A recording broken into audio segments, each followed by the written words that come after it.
Yves Ángels, Chacón, y yo creo que tiene mucha razón ella, hay que creérselo, y es la mejor palabra que define.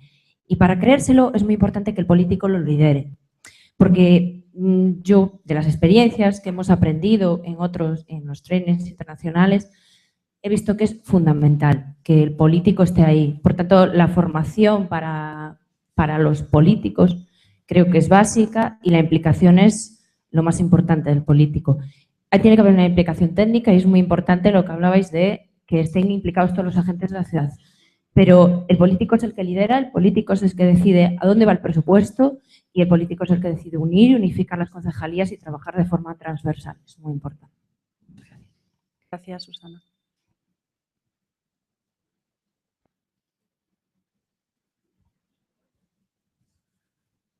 ¿Edi?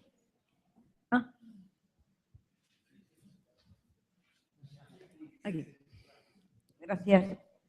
Bueno, estoy encantada. Estoy aprendiendo cada día más. Vamos, yo quiero dar la razón a quien habla hasta ahora por una razón. Soy Cristina Gutiérrez Cortines. Toda la vida he trabajado en temas urbanos en la universidad. He estado 15 años en el Parlamento y trabajando mucho con la Comisión en los reglamentos y en este tema. Y ahora con una fundación Arcibilis sigo trabajando en ello. Yo estoy, por ejemplo, organizando cursos para alcaldes. ¿Por qué? Porque yo creo y estoy convencida que nunca más como ahora ha sido esencial que intervengan los altos niveles. Pero hay dos problemas. Uno, muchos técnicos, los alcaldes están acostumbrados a dar más importancia a ir a una procesión o a cortar una cinta que a estos temas. Y mandan a los técnicos. Y a su vez los técnicos ya se han acostumbrado a hacerlo. Y muchas veces le dicen al alcalde, no vayas porque es un tema técnico. Yo como política, cuando me decían que era un tema técnico, precisamente quería ir, porque si te dicen que no tienes que ir a un sitio es cuando hay que ir, eso está claro. Pero en este caso es que es un tema político. Y más, ¿por qué voy a decir que ahora más todavía? Porque una estrategia urbana en el fondo es un programa político. Una estrategia urbana es un programa político, de hecho, porque tú marcas las prioridades de lo que va a ser la ciudad. Eliges entre las opciones que te presentan, como si fuera un RIS-3 urbano, y tomas la decisión. Y eso es política del más alto nivel. Y tiene que permitir que todas las demás políticas se orienten hacia ese punto. Con lo cual, no solo basta que el alcalde tenga la idea a largo plazo, sino que exige desarrollar instrumentos de coordinación interna en los ayuntamientos para poder coordinar a todos los concejales, que normalmente cada uno le gusta hacer lo que le da la gana. Entonces, ese esfuerzo de coordinación es político puro. Por eso solo ha ido bien aquellos municipios que tenían alcaldes con mucha personalidad. Pero como no todos los alcaldes son genios, hay que trabajar para la medianía. Es fundamental darle ese rango político. Segunda razón, dado que tenemos las elecciones en mayo y que el Ministerio quiere convocar en febrero, lo antes posible, las primeras acuerdos, las primeras calls, que es un disparate desde mi punto de vista y desde también la Federación de Municipios opina lo mismo, porque es demasiado pronto, no hay más tiempo de madurar. Como tenemos las elecciones, es preciso hacer casi un milagro, que es pactar con la oposición la estrategia, porque la estrategia es un paradigma para 7 años y no puede cargar solo el siguiente alcalde, ni puede ser motivo de gorrazos durante las elecciones.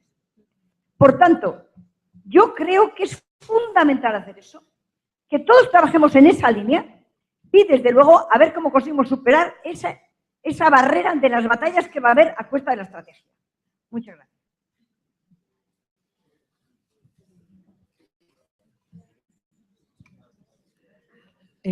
Yo vengo de Zaragoza.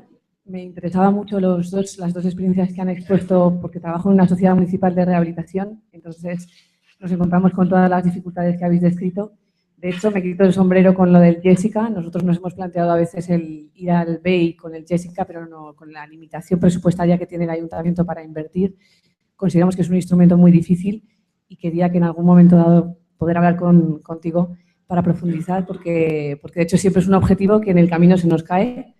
Y luego lo que comentaba también la otra experiencia de la otra ciudad de Málaga, del consorcio público-privado, también me parece muy interesante, porque nosotros estamos intentando acercarnos a las entidades privadas que están interesadas en regenerar los barrios e invertir, pero siempre nos encontramos con muchos problemas de cara a la inversión privada, a los plazos recuperación, retornos en ahorros, las mejoras de los barrios que están quedando obsoletos, y también me interesaría mucho saber cómo habéis conseguido captar esa inversión privada, y a las entidades financieras, que es otra de las claves que nosotros nos damos cuenta que una entidad financiera, cuando se acerca a yo estoy hablando ya de edificios, de rehabilitación pura y dura, con comunidades de vecinos, con toda la problemática que se encuentra para conseguir impulsar y animar a los vecinos, que no se lo creen porque también ven que las condiciones económicas de los bancos que tenemos en España a día de hoy son muy complicadas y que no van a las comunidades de vecinos. Entonces, esas dos experiencias me gustaría,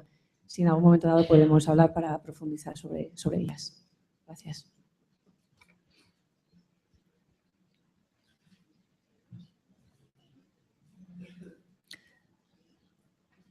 Sí, hola, buenos días. Soy Joan, de la ciudad de Tarrasa. Es una pregunta dirigida a Modesta, a ver si por favor nos podría concretar un poco más un modelo de instrumento financiero, como su recorrido, su gestión, cuáles son las partes o el proceso que hay que seguir.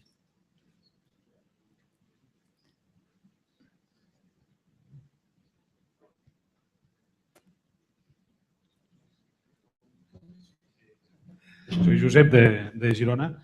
En la presentación de los 4 casos, el eje temático ha tenido un gran peso. El objetivo final del tema es el peso, pero URBACT suele basar sus trabajos en 2 ejes. Uno el tema y el otro los grupos de soporte local y su estructura. En cada uno de los 4 casos, ¿qué peso ha tenido el grupo de soporte local? ¿Qué peso ha tenido en el trabajo final? En la propuesta, en el diagnóstico del tema, pero también en la propuesta final, qué colaboración ha habido o incluso qué tropezones ha puesto en el trabajo final de la acción, del plan de acción local.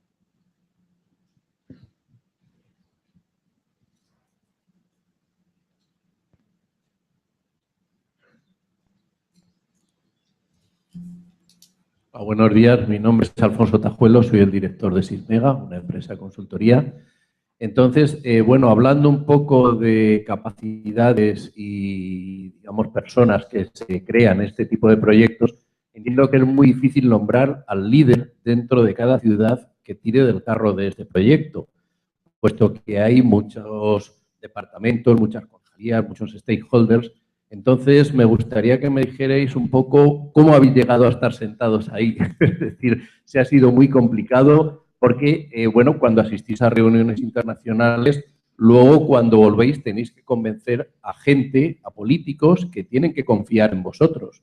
Entonces, bueno, pues que me deis una idea de cómo es el proceso de elección de las personas que estáis ahí o que creéis en el proyecto. Gracias.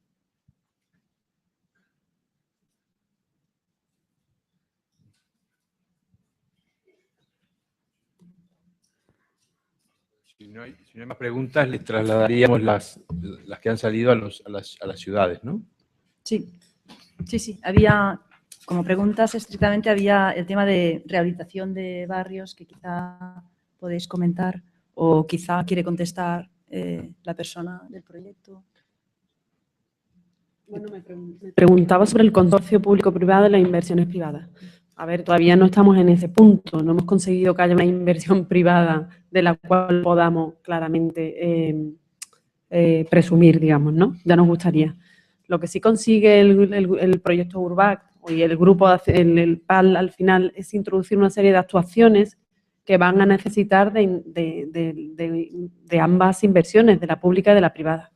Porque están ahí incluidas, obviamente, porque en el proceso participativo sí se ha contado con las entidades privadas. Como te comentaba antes, se ha contado con todo el tejido productivo, con hoteles, con fin, todo aquello en ambos casos, tanto en el proyecto ReBlock de los bloques en altura, como en el proyecto User, que en ese caso se trataba de poner en valor espacios públicos y que el usuario fuera parte del espacio público.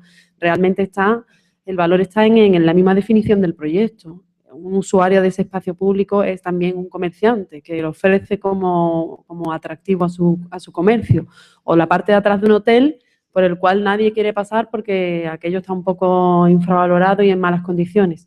Al final es así como vas captando un poco que la inversión privada se vaya produciendo, vas adecentando un poco la zona y al final todo el mundo colabora un poco.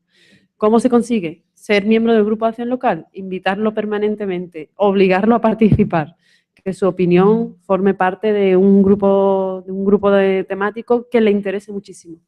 Y bueno, y yo creo que no hay una receta mágica, pero esa es la bondad de crear un plan de acción local. Es un rollo, pero al final cuando lo consigue, la bondad está ahí, en que todo el mundo ha participado y todo el mundo se siente motivado. No puedo dar tampoco otra receta mágica. Yo creo, si me dejas añadir, yo creo que es una constante en todos los proyectos que estamos viendo en URBACT, y quizá Rafael le puede, no sé, confirmar o desmentir, pero el URBACT da la oportunidad del paso previo, de la participación y del agregar todos los puntos de vista, evidentemente con los implicados pertinentes. Pero cuando un proceso es participado y se ve el interés y se construye conjuntamente, es mucho más fácil que el acuerdo luego, que si es una financiación privada o si es una participación consorciada, se dé de una manera más fácil, ¿no? En este sentido, no sé si hoy lo ha dicho Àngels, pero otras veces yo he oído que decía URBACT, tenemos que olvidarnos, sacarnos de la cabeza que URBACT es un lugar donde ir a captar fondos, porque es algo previo a eso. Lo que pasa que cuando se tiene un proceso de ciudad participado o con la ciudadanía o con los empresa privada o con las áreas de conocimiento, universidad o quien sea, cuando eso se ha construido de una manera conjunta, el plan es sólido y es mucho más creíble y es más estratégico de ciudad y por lo tanto es más fácil conseguir esta financiación. Bueno, estaría bien que las ciudades que queráis contestarais un poco la pregunta que ha hecho Girona, ¿no? Decir, bueno, pero ¿cuál ha sido el papel exacto del grupo local? ¿En qué ha incidido y en qué decisiones ha participado? El grupo de soporte local, al principio hay que convencerles de que, bueno, vienes como administración, pero de que queremos sentarnos en la mesa de igual a igual y co-elaborar, co-participar. Entonces, no sé, a nosotros nos ha ido bien colocar una figura intermedia, es decir, que no vean como la administración local omnipresente, omnipotente, pues los quiere captar, sino que lo hacemos a través de una figura neutra, que es un consultor, acostumbra a ser a nivel local, con lo cual ya bajamos el nivel porque, y en concreto no es por nada, pero en el ámbito de la salud tenemos que gestionar muchos egos, los egos de los doctores, de los hospitales, de las empresas, de la propia administración. Y entonces en este juego, que en el fondo acaban siendo estas mesas de participación local, acaban siendo personas. Lo que es muy importante en la determinación de los grupos de soporte local es que primero tiene que ser una convocatoria abierta a todos estos agentes que consideramos que son necesarios que participen. Pero enseguida se va a identificar, es importante que vengan a las reuniones no solo los presidentes de las, por ejemplo, asociaciones empresariales, etcétera, etcétera, sino que venga la persona que va a hacer el seguimiento día a día. Está bien una primera apertura, pues que venga el responsable a nivel institucional, pero después quien va a seguir el día a día de trabajo y en el fondo aquí hemos aplicado una norma que es la de no crear nada nuevo, sino que vamos a trabajar en red. Si queremos, no hace falta crear nada nuevo, sino sentarnos en una mesa y conseguir objetivos para optimizar recursos también, porque había como un tipo de alergia cuando hablaban de esto que se va a crear, no se crea nada, vamos a trabajar juntos. Es una nueva manera también de trabajar para la administración local, de sentarnos de igual a igual en una mesa a trabajar.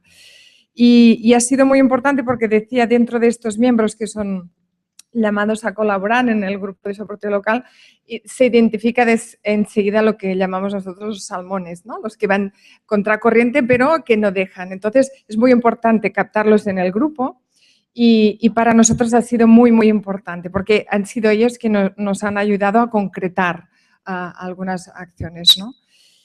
Y diría que evidentemente sin el grupo de soporte local, sin la concreción en el plan de acción local, pues como se ha hablado antes, este conocimiento URBACT pues, sería mal aprovechado, ¿no? Y después sobre el tema del proceso de selección de líderes o cómo hemos llegado hasta aquí, a veces te lo preguntas, ¿no? Pero es sencillamente por convencimiento y porque, decía, en el caso concreto de mi ayuntamiento, que es relativamente pequeño, no tenía ninguna estructura a nivel de trabajar los temas internacionales, claro, pues te giras, no hay nadie, pues venga, pues vamos, ¿no? Y después comentaba también antes, ¿no?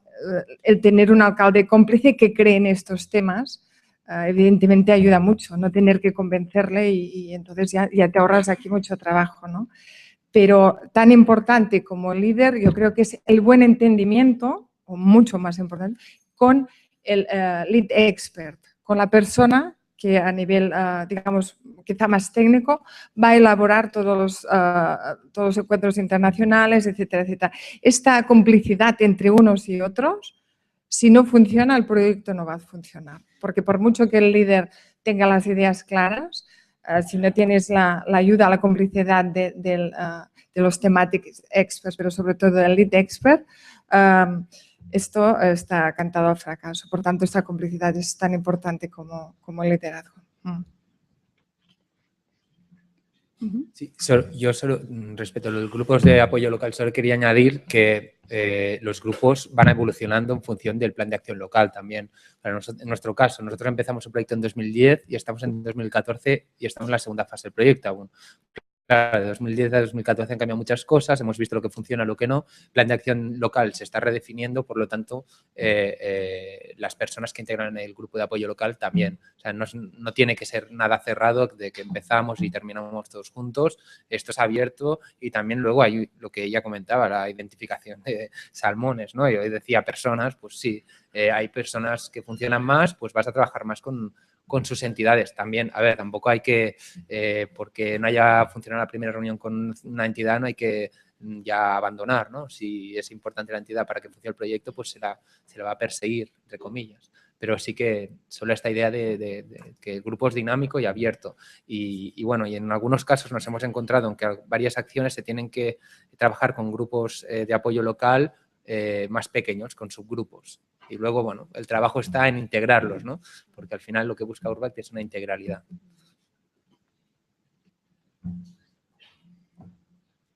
Sí.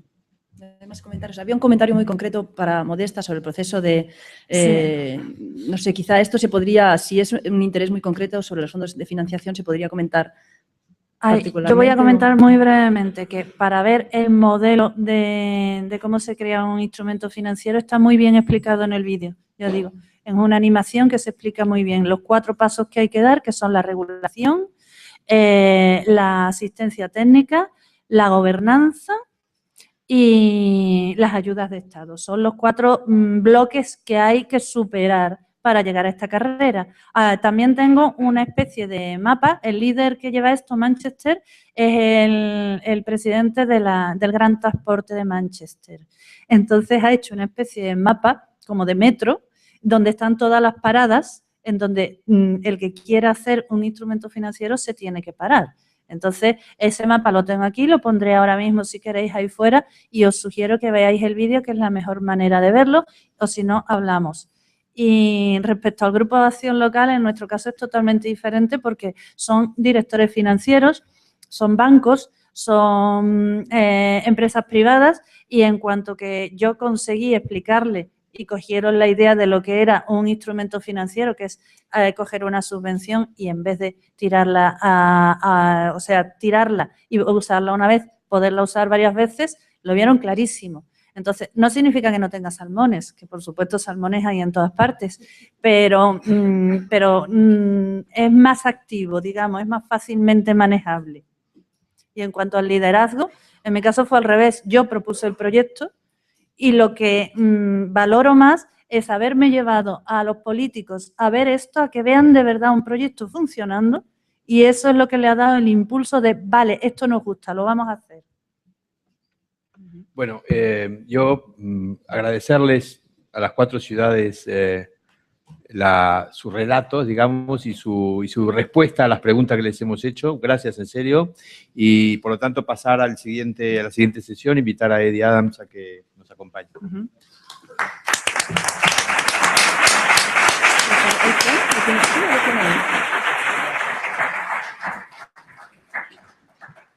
¿Se llevaron el ordenador? No sé si lo tiene el técnico.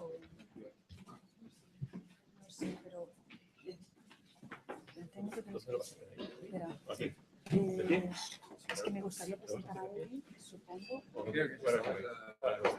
Espera, Fernando, nos falta el ordenador que se lo han llevado. ¿Presentas tú a Eddie? Ahí está. Sí, sí.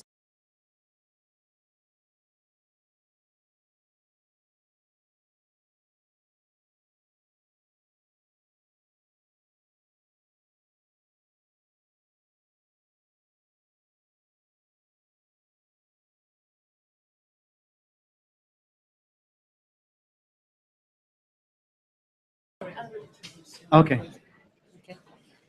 Os quisiera presentar a Eddie en esta sesión previa a la pausa del café. Eddie es un asesor del programa URBACT, es experto que participa en el secretariado y es coordinador de uno de los polos temáticos. Es experto en innovación social y capital humano. Él nos va a introducir un poco los resultados obtenidos en uno de los ámbitos temáticos, no el único en el que se trabaja en URBACT. No teníamos tiempo de presentar resultados para todos los ejes temáticos, pero es un tema que quizá hay bastantes ciudades aquí que pueden tener interés en conocer cómo ha funcionado. Eddie Adams, pues, cuando quieras. Hola a todos, hola a todas a este punto de la mañana. Lo último que quiero provocar es un efecto soporífero entre la audiencia. Entonces, daré la conferencia en inglés. Os pido disculpe, okay? Okay. So, my name is Eddie Adams. I work as an expert to support the projects in the cities across all of our projects that Raffaele introduced this morning. What we wanted to do on this slot is to give you an opportunity to enter into the world of URBACT through another angle. So we've heard the city perspectives. We've also heard the diversity of topics that those cities are working on. So what we're going to do in this very short intervention, and I will talk quickly because people from Glasgow do talk quickly. So if the interpreters are struggling, please give me a signal and I'll slow down. An American once said to me, "You speak English very well for a Scotsman." So, you know, so far I'm doing okay, I think. So yeah, what we'd like to do is just come in through the theme of youth and jobs. You don't need someone like me to come and tell you that there is a crisis out there around youth and jobs. So we're going to say a little bit about the topic, talk a little bit about how URBACT networks are tackling this topic. We'll pick up on some of the key themes, which are less about the topic itself and more about what do cities get from this experience. Because this roadshow that Raffaele and I and the guys are on, we're in Oslo today, we're in Copenhagen today, we are currently across Europe speaking to cities across the EU. We want our existing cities to come back, but we also want new cities to be involved. And an important part of today is to explain to those of you who have not been involved in URBACT before, why would we get involved? What are the benefits? What do we get from it? And a chance to really understand what you take away from this experience. So that's our aim. How do we click on to the next slide, please? Can someone just... Great, okay. So just to get started, give us some context. This photograph is a young man outside Green Park Tube Station in London last December. Economics graduate, unemployed, standing outside the underground station looking for work. We are in the invidious situation in Europe of having the most talented and the best had, alongside the highest levels of unemployment that we have ever seen in most of our lifetimes. We have almost 6 million young people unemployed across Europe, an average rate of 23%.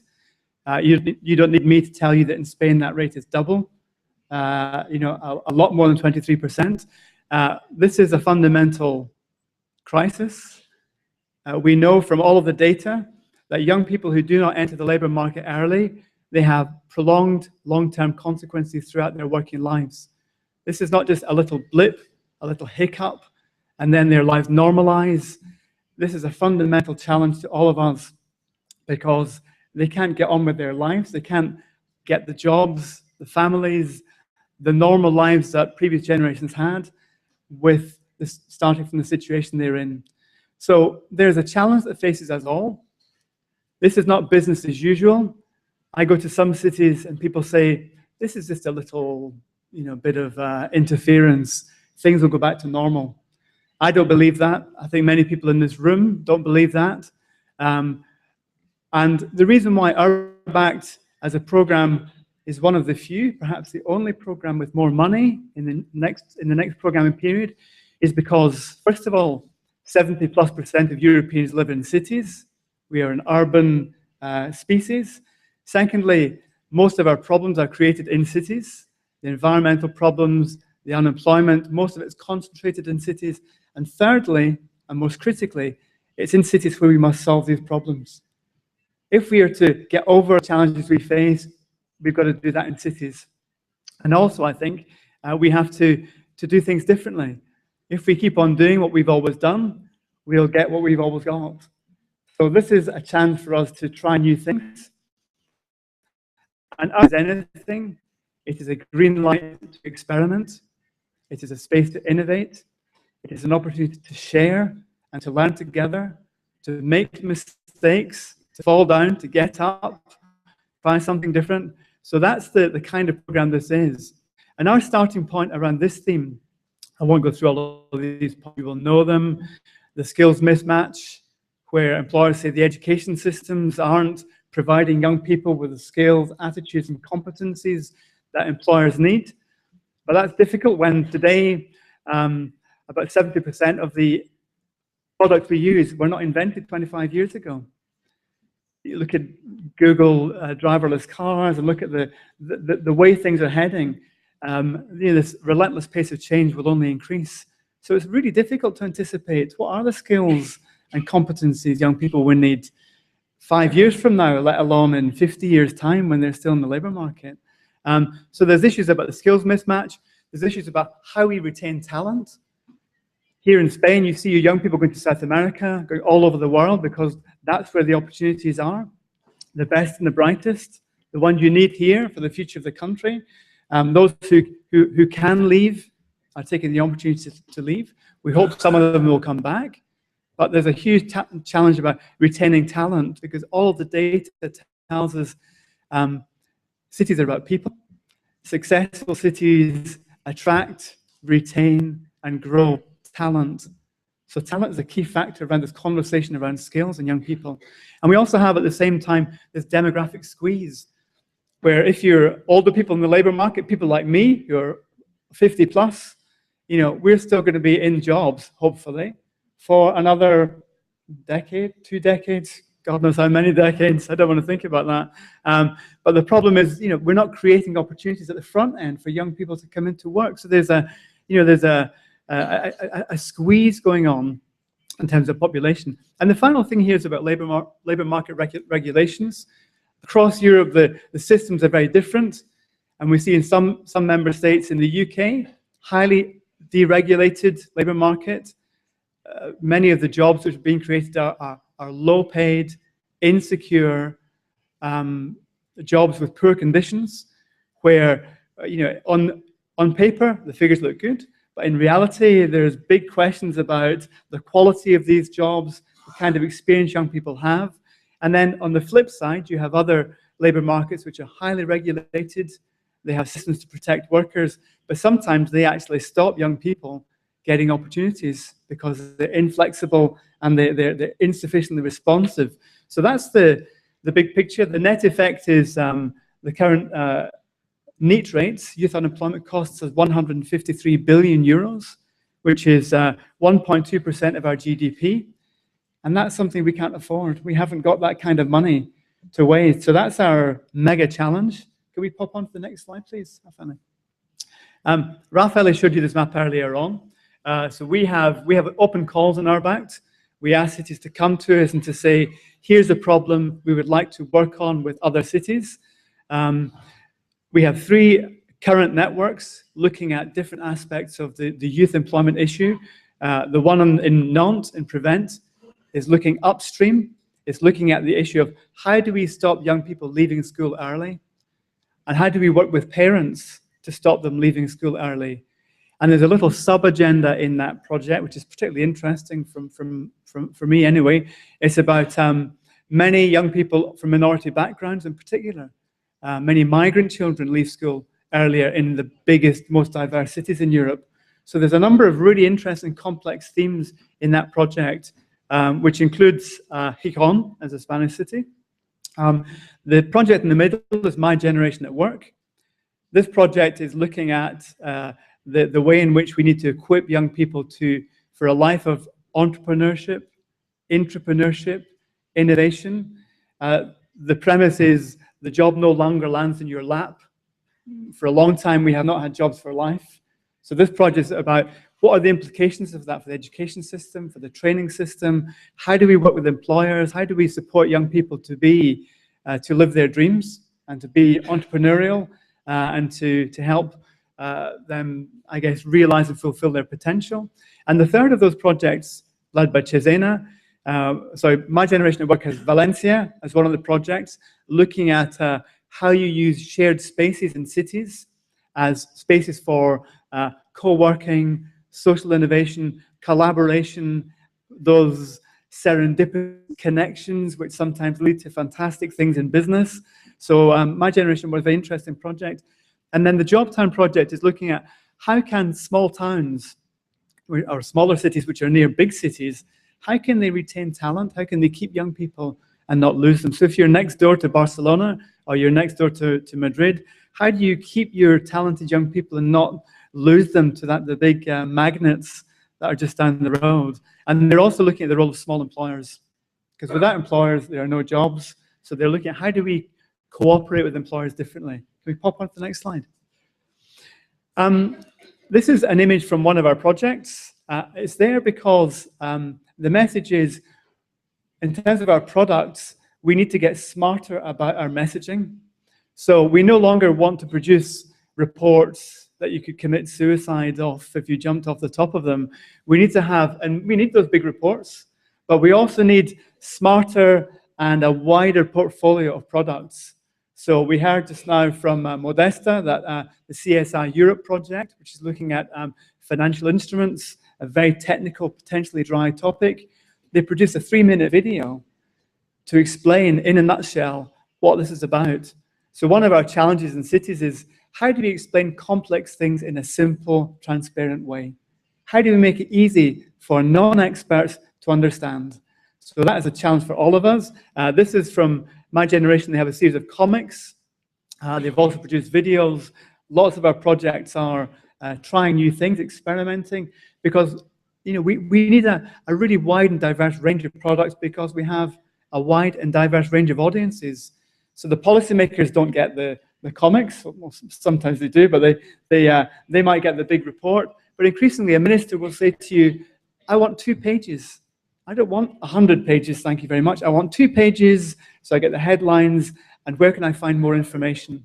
So we need to get much better. And if we're all web savvy, tech savvy, what are our keywords? What are the things we need to use to attract traffic on social media? So again, we're working with projects not just to get new results, but also to have smarter ways to share those results. And language is a key part of that, which I'll come back to. Raphael, can we pop on to the next one? I'm going to speed up a bit now. So we talked a bit about projects. We have at any given time a snapshot of 250 cities working in Europe on a topic. People will come to us and say, so what are the big picture messages? All of that is fine. At the granular micro level, that's fine, that's fantastic. But at a European level, the Commission will say, what's percolating up from this? It percolates up, doesn't it? Yeah, it percolates up. What's percolating up? What are the big headline things we need to know? So alongside some of that project work, we've also got, we've had 2 sets of work streams. These are opportunities where we invite thinkers and doers, so the policymakers, the researchers, but also the people doing the work, people who lie awake at night worrying about how do I fix this. We've had 2 opportunities to gather evidence on some of our key topics, and we've done that twice with this particular topic. And here are some of the headline messages from our workstream activities. The reports, by the way, I think they're outside, and certainly they're all online. So some of the messages coming out of that work for youth and employment. So we need more innovation on the supply side. If we've got 6 billion euros going into tackling youth unemployment in the new programming period, that's how much we're going to have, extra money. If we just use that money the way we always used it, we're not going to get the kind of results we need. We need a step change, we need innovation, we need to do things differently, and we need to take some risks. And at a time when money is tight, when people are saying, be innovative, think out of the box, but don't make any mistakes, there's a little bit of a contradiction in there. So within URBACT, there is a safe space to prototype, to innovate, to try things on a smaller scale. Second thing is, if you're involved in the business of working with young people, you have to have young people at the center of what you do. You have to equip them, support them, enable them to make an active contribution to the design, delivery, development of the products. There's a phrase people use in the disability world, nothing about us without us. The same thing for young people and any target group. If you're talking about housing or you talk about electric vehicles, you have to have your stakeholders, all of them involved in the process. And I think a key benefit for being involved in URBACT is it allows cities to learn from one another about how to work in different ways with a wider range of stakeholders. Raphael and I are doing some work in Italy at the moment, and there's a really interesting civic hacking organization called Spaghetti Open Data. And one of the problems that Spaghetti Open Data have is a fantastic, all the stuff going around big data. They will go to City X, and City X will go, hacking? Don't like the sound of that. So some cities just have no idea how to work. They want to, but they just don't know how to do it. So part of our role is to enable cities to understand how they can work differently with a range of different stakeholders. That might be young people, civic hackers, it might be Roma people, it might be multinationals involved in promoting electric vehicles. So having the capacity and knowing what are appropriate ways of engaging those stakeholders is a key part of our work. And again, there's lots of evidence we have around that. Third point is about better market intelligence. The information on young people in particular is very, very misleading. It's a very dynamic situation. So those of you like Gerard, for example, who are involved in the work stream on youth and employment currently, are looking carefully at how we might get better in that. And the final point is about employers, which I've mentioned already, so I won't go over that again. Can we have the next one? This is a picture you saw earlier. This is the Summer University in Dublin. I think the biggest benefit and the biggest opportunity that we give cities is not money, because the money is relatively small scale. The money barely allows you to cover your costs and to do the work. URBACT is a bit like acupuncture. You've got 3 pins and you have to decide strategically where you're going to put them. This is not where the big money is. The big money is in the other programs, and we are trying to catalyze, trying to stimulate new ways of doing things in the hope that they will scale up and influence and affect the bigger programs. A key part of that is learning by doing. A key part of that is bringing cities together to have the chance to learn from one another. So Raphael talked about capacity building. The Summer University is 400 people across Europe, urban stakeholders, like you guys here today. We take them through an intensive process where they have a simulated city. We give them a series of problems to work on. You're working with colleagues from the Netherlands, from Croatia, from Portugal, from the UK, working on the same challenge. At the end of it, you're coming up with a series of potential solutions. We have a Dragon's Den where you pitch your solutions to a panel of judges. So you have a chance to go through the whole cycle. And sometimes just sitting down with someone from another place and seeing how they do things, you learn a huge amount. And sometimes people come into your place and saying, why do you do it this way? You say, well, we've always done it this way. Well, have you ever thought of doing it that way? So sometimes teaching things and showing people your own situation, you learn as much as you do from going somewhere else. So notion of reciprocity and this notion of sharing experience. And the other key word is trust. When cities connect in URBACT, City A is not trying to sell anything to City B. There's no commercial advantage. There's no financial transactional. These are not consultants coming in to sell you something. These are your peers, other cities who you've worked with over a 2-year period, you've built a degree of trust and understanding with, and you can ask them for the real story of how this works, and you'll get an honest answer.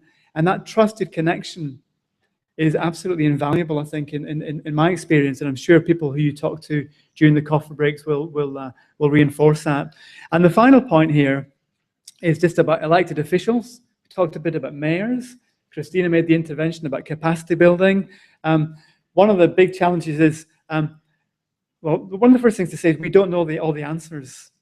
And having politicians and leaders who are big enough to say, we don't know all the answers, and we need to work with you collaboratively, a collaborative leadership style, what we call a post-heroic leadership style, is something we really need to encourage. So the work we're doing with elected officials, the work we're doing mixing stakeholders, where elected officials are working with stakeholders from different backgrounds, that mix is really critical because that is what life is like. And the opportunity to see your peers standing up and saying, actually, here's our problem, and you know what? We don't know how to solve it. It's actually quite liberating and hugely empowering. So I think, again, I just stress that that's something really beneficial you get if you become involved in the program. And then maybe the final slide. Yeah, it's the final one. I kind of lost track there. Well, it is the final one. So this is, I suppose, this is an optimistic note to finish on. On the way in this morning, Raphael and I talked about comparative experiences of the Italian and the Spanish Open Day, Infoday rather. And despite the crisis, despite the difficult place that cities in Spain are in, there is in our conversations a sense of optimism, a sense of change, a sense of things moving forward, and I guess a recognition that things have to, status quo ante is not an option. So this final slide is about the theme. And yes, we have 6 million young people unemployed across Europe. We know that, 23% on average. But our research for the current work stream shows that in the next 10 years, there will be 80 million job opportunities simply through churn in the labour market. And that's even before we take account of new additional jobs. So there are jobs, there are opportunities in the white sector, in the green economy, in good sectors with good employment prospects, well-paid quality jobs. We want to work with you to help provide those for our young people, and we want to work with you on the new program, and we look forward to seeing you and to speaking with you for the rest of today. And thank you very much for your time, and thanks for the invitation. It's been lovely to be here today with you. Thank you.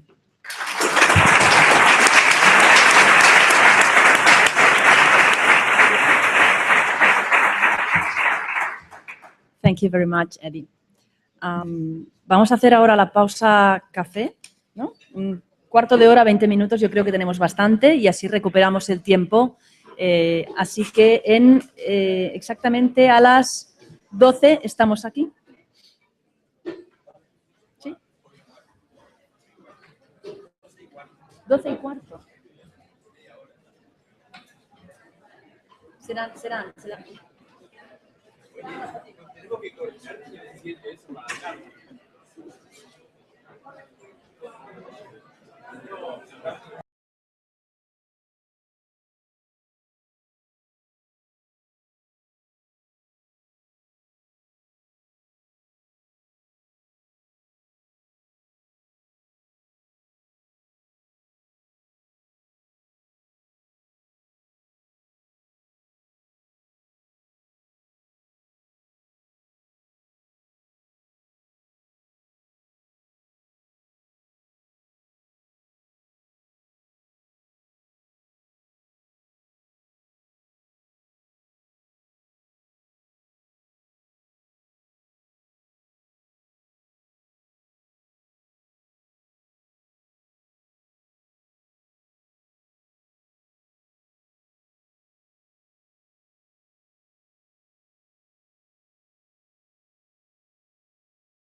instruments providing loan, equity and guarantees will be used more and more to support urban development. Together,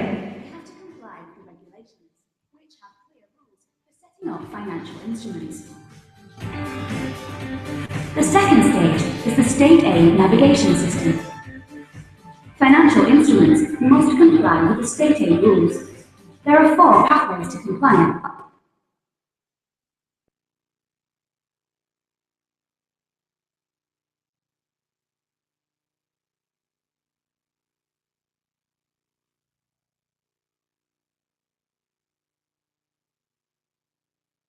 To the state aid, no aid, de minimis, the general block exemption regulation, and notification. 2 off-the-shelf models that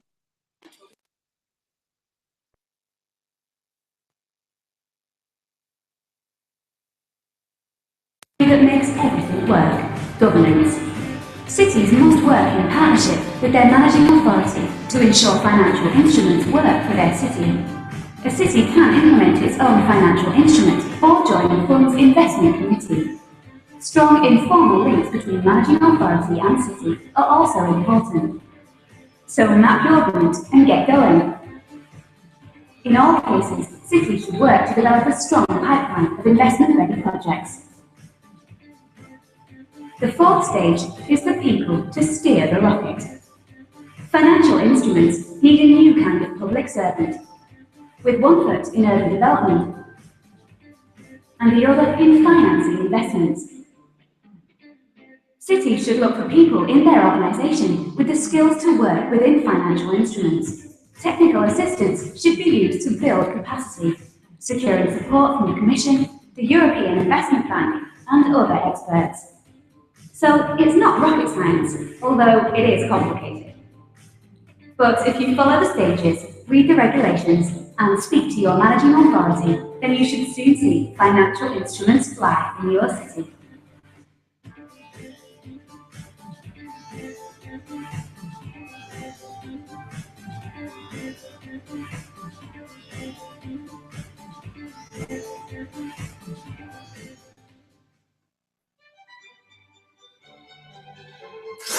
Today, we're going to build a rocket. This rocket is not to fly to the moon.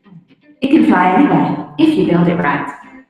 This rocket is a financial instrument, an urban development fund, to invest in integrated, sustainable urban development, including offices, infrastructure, workspace, renewables, and energy efficiency. There are 4 stages to the rocket. The first stage is the power behind the rocket.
The European Structural Investment Fund has over 350 billion euros to invest.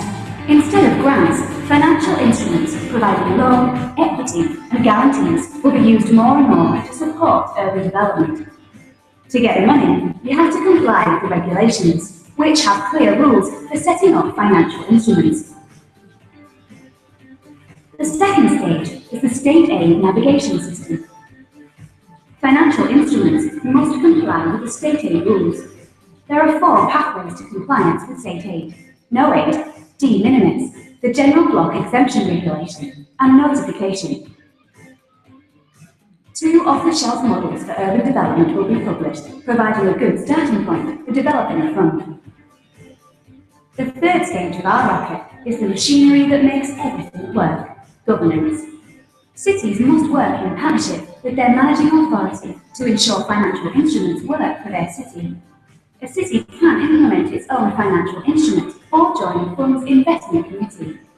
Strong informal links between managing authority and city are also important. So map your route and get going. In all cases, cities should work to develop a strong pipeline of investment-ready projects.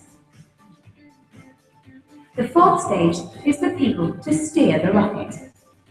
Financial instruments need a new kind of public servant, with one foot in urban development and the other in financing investments. Cities should look for people in their organisation with the skills to work within financial instruments. Technical assistance should be used to build capacity, securing support from the Commission, the European Investment Bank and other experts. So it's not rocket science, although it is complicated. But if you follow the stages, read the regulations and speak to your managing authority, then you should soon see financial instruments fly in your city.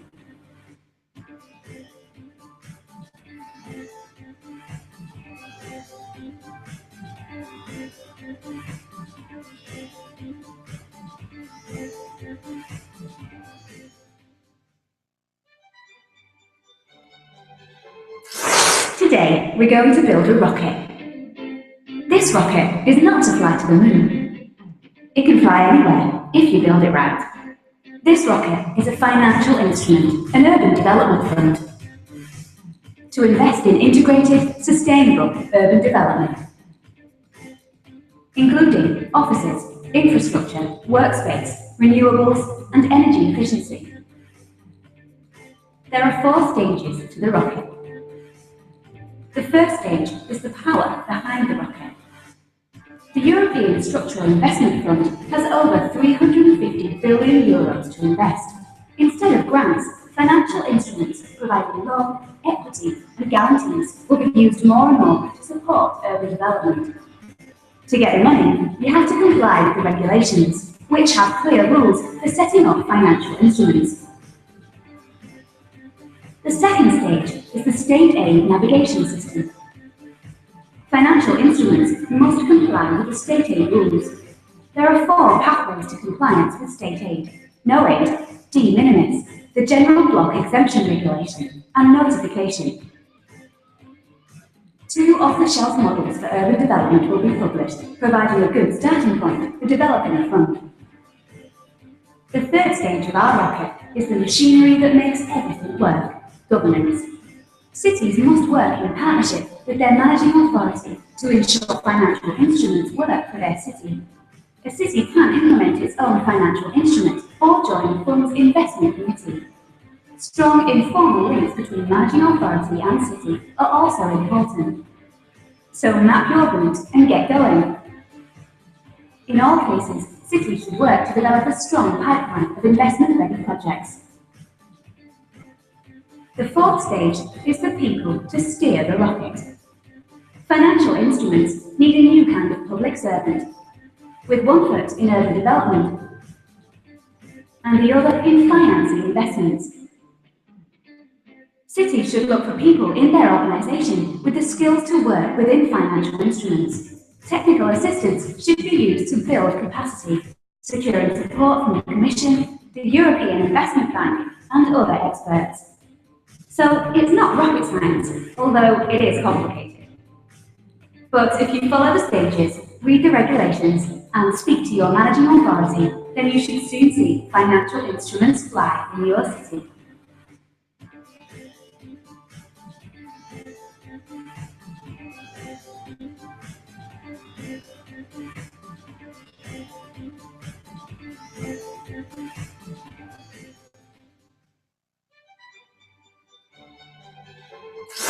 Today, we're going to build a rocket. This rocket is not to fly to the moon.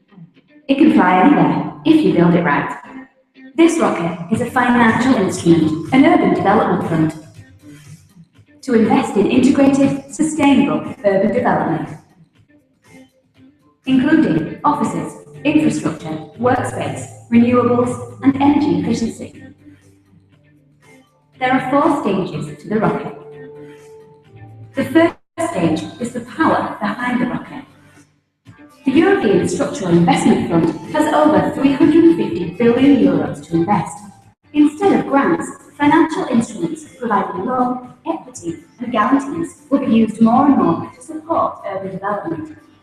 To get the money, you have to comply with the regulations, which have clear rules for setting up financial instruments. The second stage is the state aid navigation system. Financial instruments must comply with the state aid rules. There are 4 pathways to compliance with state aid: no aid, de minimis, the general block exemption regulation, and notification. 2 off-the-shelf models for urban development will be published, providing a good starting point for developing a fund. The third stage of our rocket is the machinery that makes everything work: governance. Cities must work in partnership with their managing authority to ensure financial instruments work for their city. A city can't implement its own financial instrument or join the fund's investment committee. Strong informal links between managing authority and city are also important. And get going.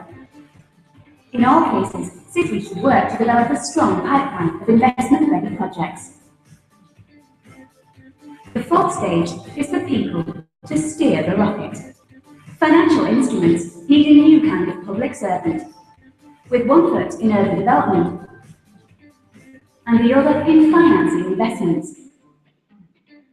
Cities should look for people in their organisation with the skills to work within financial instruments. Technical assistance should be used to build capacity, securing support from the Commission, the European Investment Bank, and other experts. So it's not rocket science, although it is complicated.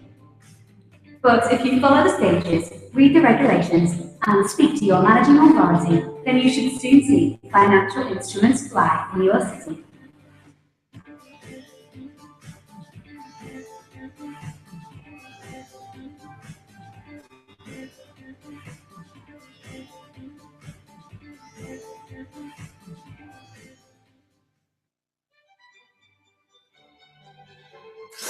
Today, we're going to build a rocket. This rocket is not to fly to the moon. It can fly anywhere if you build it right. This rocket is a financial instrument, an urban development fund, to invest in integrated, sustainable urban development, including offices, infrastructure, workspace, renewables, and energy efficiency. There are 4 stages to the rocket. The first stage is the power behind the rocket. The European Structural Investment Fund has over 350 billion euros to invest. Instead of grants, financial instruments providing loan, equity, and guarantees will be used more and more to support urban development. To get the money, you have to comply with the regulations, which have clear rules for setting up financial instruments. The second stage is the state aid navigation system. Financial instruments must comply with the state aid rules. There are 4 pathways to compliance with state aid: no aid, de minimis, the general block exemption regulation, and notification. 2 off-the-shelf models for urban development will be published, providing a good starting point for developing a fund. The third stage of our rocket is the machinery that makes everything work: governance. Cities must work in partnership with their managing authority to ensure financial instruments work for their city. A city can implement its own financial instrument or join funds investment committee. Strong informal links between managing authority and city are also important. So map your route and get going. In all cases, cities should work to develop a strong pipeline of investment-ready projects. The fourth stage is for people to steer the rocket. Financial instruments need a new kind of public servant, with one foot in urban development and the other in financing investments. Cities should look for people in their organisation with the skills to work within financial instruments. Technical assistance should be used to build capacity, securing support from the Commission, the European Investment Bank and other experts. So it's not rocket science, although it is complicated. But if you follow the stages, read the regulations and speak to your managing authority, then you should soon see financial instruments fly in your city.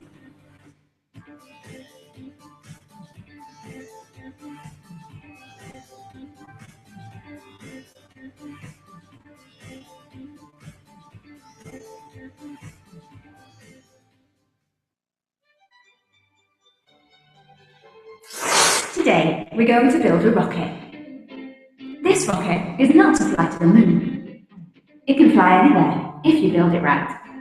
This rocket is a financial instrument, an urban development fund, to invest in integrated, sustainable urban development, including offices, infrastructure, workspace, renewables, and energy efficiency.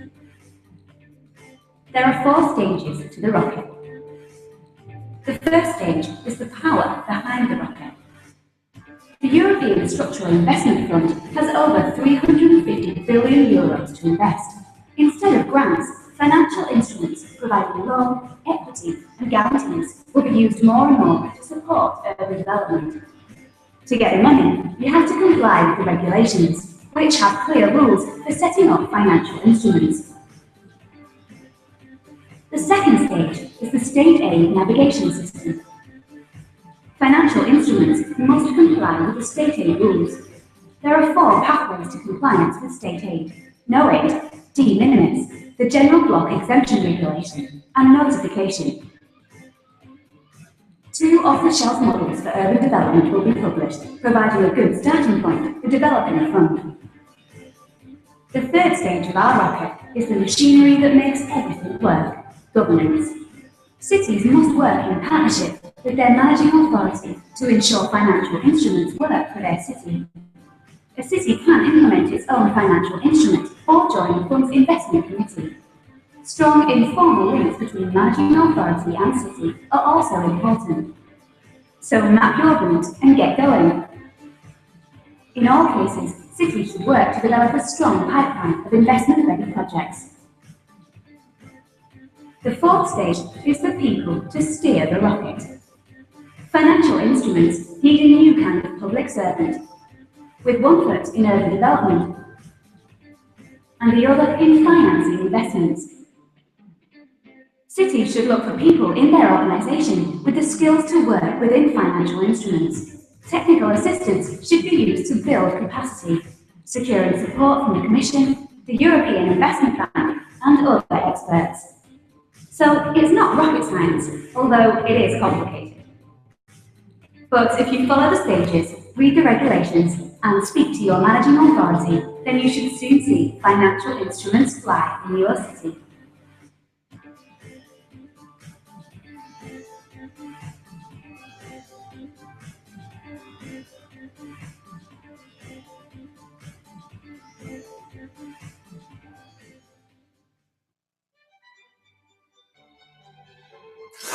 Today, we're going to build a rocket. This rocket is not to fly to the moon. It can fly anywhere if you build it right. This rocket is a financial instrument, an urban development fund, to invest in integrated, sustainable urban development, including offices, infrastructure, workspace, renewables, and energy efficiency. There are 4 stages to the rocket. The first stage is the power behind the rocket. The European Structural Investment Fund has over 350 billion euros to invest. Instead of grants, financial instruments providing loan, equity and guarantees will be used more and more to support urban development. To get the money, you have to comply with the regulations, which have clear rules for setting up financial instruments. The second stage is the state aid navigation system. Financial instruments must comply with the state aid rules. There are 4 pathways to compliance with state aid: no aid, de minimis, the general block exemption regulation, and notification. 2 off-the-shelf models for urban development will be published, providing a good starting point for developing a fund. The third stage of our rocket is the machinery that makes everything work: governance. Cities must work in partnership with their managing authority to ensure financial instruments work for their city. A city can implement its own financial instrument or join the fund's investment committee. Strong informal links between managing authority and city are also important. So map your route and get going.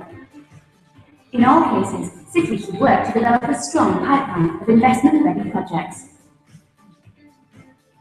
The fourth stage is the people to steer the rocket.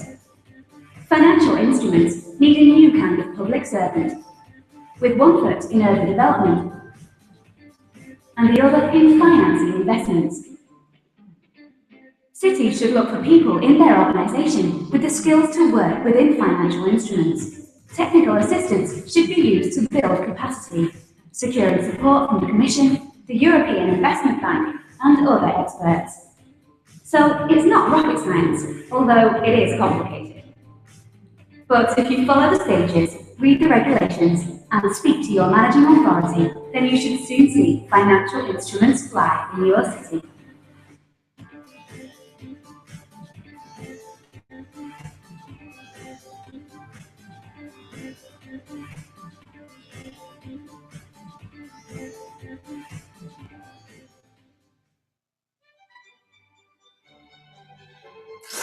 Today, we're going to build a rocket.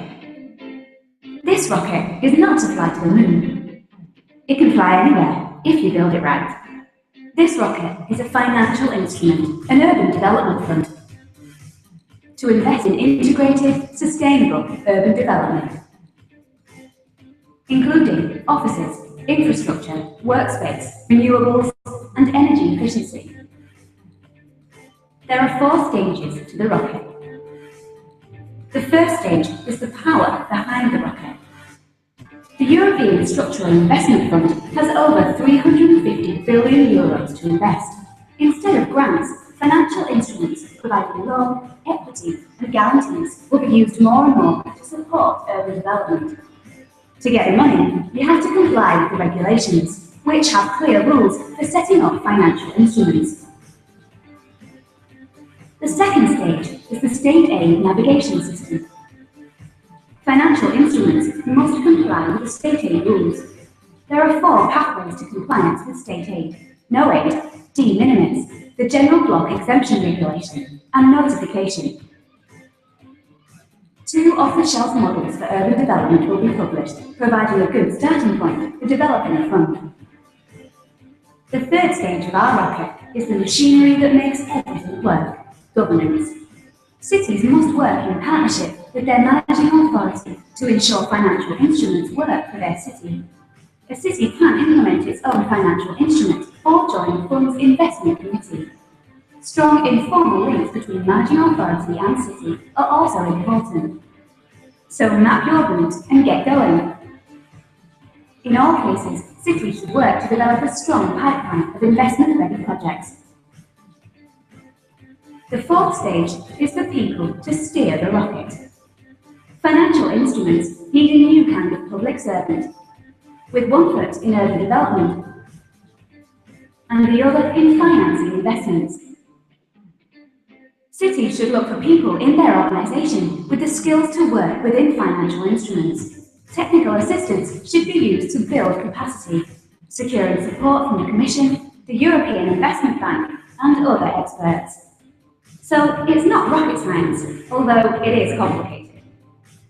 But if you follow the stages, read the regulations, and speak to your managing authority, then you should soon see financial instruments fly in your city.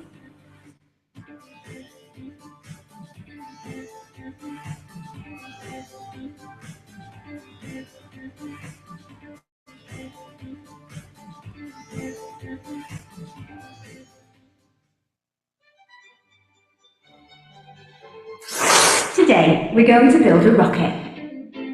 This rocket is not to fly to the moon. It can fly anywhere if you build it right. This rocket is a financial...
Hola, vamos a reiniciar la sesión.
Bueno, vamos a recomenzar.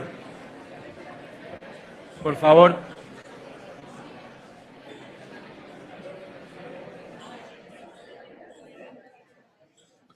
Bueno, la siguiente presentación, nos vamos a salir un poco de URBACT, pero nos vamos a mantener dentro del desarrollo urbano integrado. Para dar la palabra al Ministerio, que nos explique un poco el marco nacional para el desarrollo urbano sostenible 2014-2020 en España. Y para ello tenemos aquí a Fernando Fernández Melle, que es subdirector general de Cooperación Territorial y Desarrollo Urbano de la Dirección General de Fondos Comunitarios del Ministerio de Hacienda. Fernando.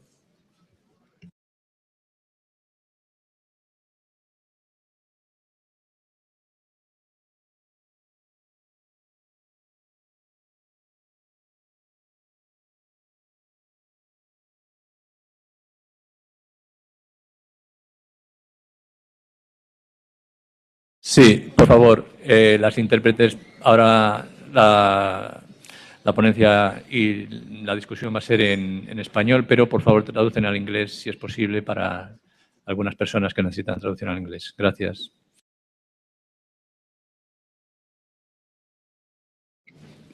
Buenos días a todos. La verdad que hay una animación impresionante en este seminario. Gracias a todos por venir a esta vuestra casa. Y además de ustedes, se está transmitiendo por internet y en este momento me confirmaban que hay 40 personas más en este momento viendo este seminario. O sea, que sepan que ya que inclusive el foro ha sido difícil poder dar a todo el mundo que quería venir, poder darle la posibilidad, decidimos transmitirlo por internet y en este momento me comentaban que hay 40 personas más viendo estas presentaciones o este seminario. Bueno, pues entramos, como ustedes saben, estamos en plena vorágine de la aprobación de los acuerdos de asociación y los programas operativos para el nuevo periodo 14-20. Esta vorágine nos ha hecho que, además de atender el 7-13, con todos los proyectos urbanos, por supuesto, y los URBACT que existen, pues tengamos que atender también cómo va a ser el futuro de nuestras entidades locales en relación con de manera que puedan recibir subvenciones o ayudas para ejecutar los proyectos que tienen en mente.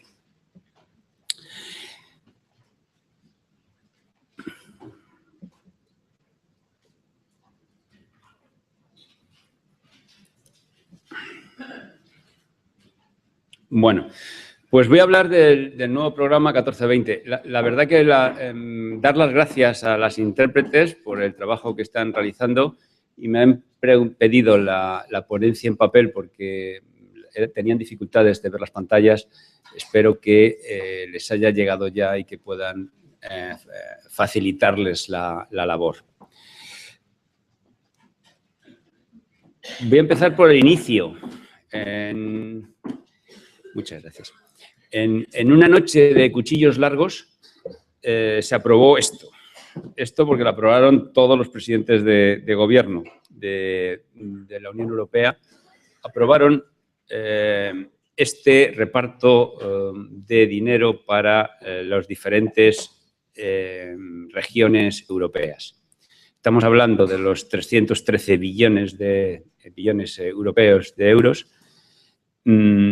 que están divididos, como ven ustedes, en esas regiones menos desarrolladas, de transición, regiones como Canarias, regiones ultraperiféricas y de fondo de cohesión. Y he puesto también esta transparencia porque dentro de este objetivo de crecimiento y trabajo, que es el que hay dos objetivos dentro de la política de cohesión de la Unión Europea, que es este objetivo, luego haremos el siguiente, que es de inversiones para el crecimiento y el trabajo en la Unión Europea. Hay una cosa que he puesto ahí en círculo, no sé si lo ven, que les afecta a todos ustedes. Que sepan que la Unión Europea, que lo va a gestionar la Unión Europea, va a sacar 330 millones de euros, y eso es una noticia que está en el reglamento, o sea, no me lo estoy inventando, esto es puro reglamento, para acciones de innovación dentro de dentro del desarrollo sostenible urbano. Es decir, centrado para temas urbanos, va a sacar la Unión Europea próximamente, yo creo que en el próximo año, seguro, a principios de año, los 330 millones de euros, una convocatoria de 330 millones de euros.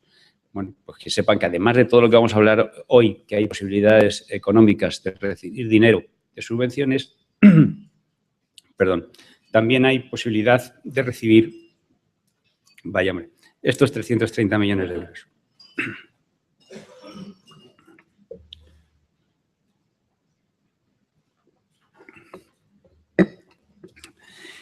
La Unión Europea también tiene otro segundo objetivo, que es el de la cooperación territorial, que también hay dinero para las cooperaciones locales. Yo estoy diciendo dónde pueden ustedes encontrar dinero. Y otra cosa es que lo consigan, claro. Pero existen estas posibilidades, ¿no? Que a lo mejor no son fáciles, o la gente lo desconoce, dada la dificultad que tienen los fondos europeos, ¿no? En su comunicación, quizá, ¿no? Luego diremos qué estamos haciendo para solucionar esta falta de comunicación y al final de mi exposición creo que lo podrán ustedes entender mejor. Bueno, pues además del dinero que les he dicho antes, hay otros 9 billones de euros precisamente para programas de cooperación transfronteriza, para programas de cooperación transnacional y para cooperación interterritorial, como por ejemplo este programa URBACT, donde estamos, entraría dentro de esos 500 millones de euros. Bueno, ya hemos visto que la Unión Europea lo que hace es repartir el dinero en este momento en diferentes regiones, según su categoría de menos desarrollada, de transición, ultraperiféricas, y además existe otro objetivo con la misma importancia, que es el de cooperación territorial con muchísimo menos dinero, pero que también lo considera como un objetivo de la política de cohesión europea. ¿Cómo se estructura todos estos paquetes financieros? Bueno, todo este paquete financiero se estructura a través de un marco estratégico que es desarrollado por la Comisión, en el que se recogen los desafíos para la Europa 2020. Un acuerdo de asociación, nosotros lo llamamos Partnership Agreement, nosotros lo llamamos acuerdo de asociación, en el que se acuerda con la Comisión, cada Estado miembro acuerda con la Comisión cómo es ese acuerdo de asociación. Lo pongo ahí con éxito porque ya están los dos realizados y aprobados. El nuestro, el de España, se aprobó el día 30 del mes pasado. Y ahora estamos en un proceso de aprobar los programas operativos. Es el proceso en el que España ha presentado en este momento 22 programas operativos, de los cuales 19 son de comunidades autónomas, Ceuta y Melilla, y 3 plurirregionales. Bueno, vamos a ver estos programas operativos en qué consisten. Los que ha presentado España, no voy a hablar de los 21 programas, de los 19 programas, además de las comunidades autónomas y Ceuta y Melilla, sino me voy a centrar en estos donde está metido lo que a ustedes les interesa, que es el tema urbano. Hay 3 programas interregionales que son el de crecimiento inteligente, el de crecimiento sostenible y el de iniciativa PYME. Dentro de estos, estamos en negociación en estos momentos con los 22 programas, estamos en negociación y el que yo creo que saldrá inmediatamente es el de esos 800 millones que hay ahí, que es un instrumento financiero para las pymes españolas. Ese instrumento financiero de 800 millones de euros tiene un efecto revolving, de tal manera que, según el BEI, podemos conseguir que al final estos se multipliquen por 4, con lo cual estamos hablando de 3 billones de euros aproximadamente para garantías de préstamos en las pymes españolas. Esto saldrá porque es un programa que ya está muy negociado, está casi cerrado, saldrá primeros de año de 2015. pondremos en mercado esta posibilidad con los bancos españoles para que den estos préstamos a las pymes. Y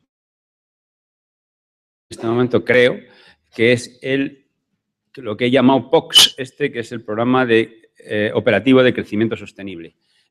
Pongo POX ahí porque luego, como en mis transparencias siguientes, aparece ese POX para que no pierdan el hilo de mi exposición.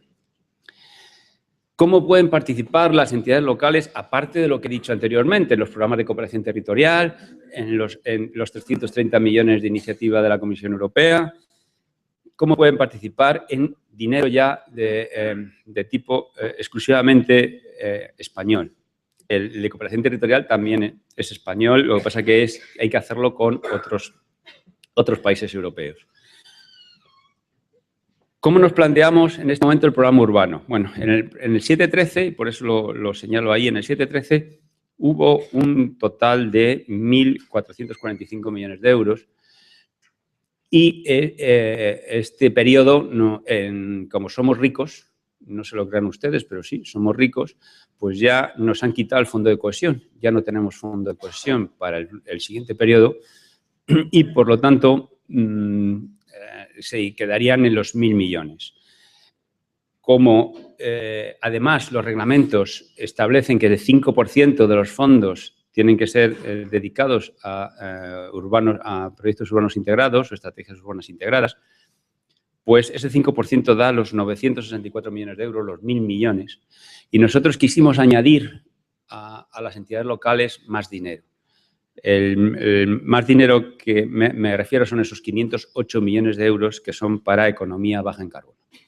Son actuaciones singulares para todos los ayuntamientos españoles que sacará el IDAE, es el que normalmente sacará la convocatoria para estos proyectos singulares hasta cubrir los 508 millones de ayuda, con lo cual, dependiendo de la cofinanciación en cada región, pueden subir a muchísimo más dinero en cuanto a inversión.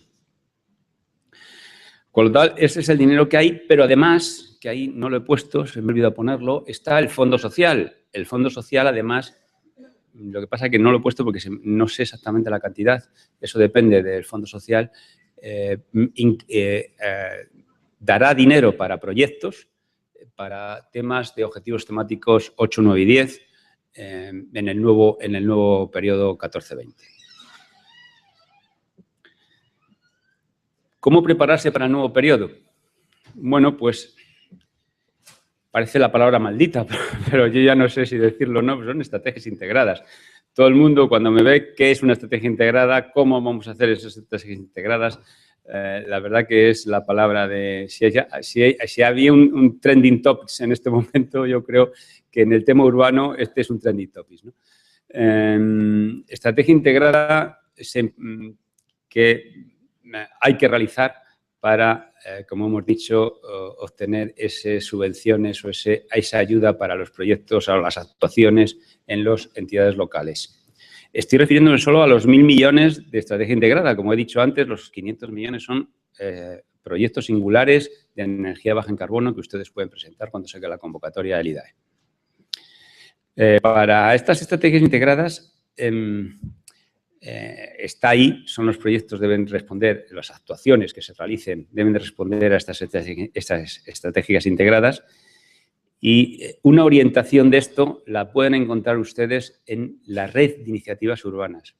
Esa red de iniciativas urbanas es una plataforma en la cual queremos nosotros poner todo, absolutamente todo lo que vayamos sabiendo respecto al programa operativo para que ustedes puedan disponer de toda la información posible y puedan desarrollar sus actuaciones pues, con mayor know-how, mayor conocimiento de lo que se les va a solicitar o se les va a pedir cuando se salga la convocatoria de estrategias integradas. Que quede claro que es un objetivo del programa, que se van a aprobar estrategias integradas y no se van a aprobar proyectos como en el 7-13. Se aprobarán estrategias integradas. Hay que presentar estrategias integradas, las cuales se aprobarán. Y una vez aprobadas, se acordarán con ustedes cuáles son las actuaciones dentro de esas estrategias integradas que tienen financiación de fondos europeos. No sé si me ha quedado claro, lo repito. Vamos a ver. Necesario, hay gente que lo sabe, pero hay otra que no. Por eso lo vuelvo a repetir. Es que es un tema que me preguntan siempre y, por lo tanto, quiero aclararlo, aunque sea 2 o 3 veces. Estrategias integradas son las que se van a aprobar. No se van a aprobar proyectos, se van a aprobar estrategias integradas que la entidad local se compromete a realizar con un periodo mínimo hasta 2020. Es decir, si es para más tiempo, pues mejor, pero hasta el 2020 nosotros es lo que le pedimos. ¿Qué va a hacer esa ciudad, ese ayuntamiento, con esa estrategia integrada durante el periodo 14-20? Y dentro de esa estrategia integrada habrá actuaciones que serán financiables y elegiremos con las estrategias integradas seleccionadas cuáles son, de mutuo acuerdo, cuáles son las actuaciones que vayamos a financiar de esas estrategias integradas. Bueno, como habrá preguntas posteriormente, Fernando, ¿no? Supongo que habrá preguntas, pues entonces lo dejamos para el turno de preguntas si hay algo que no...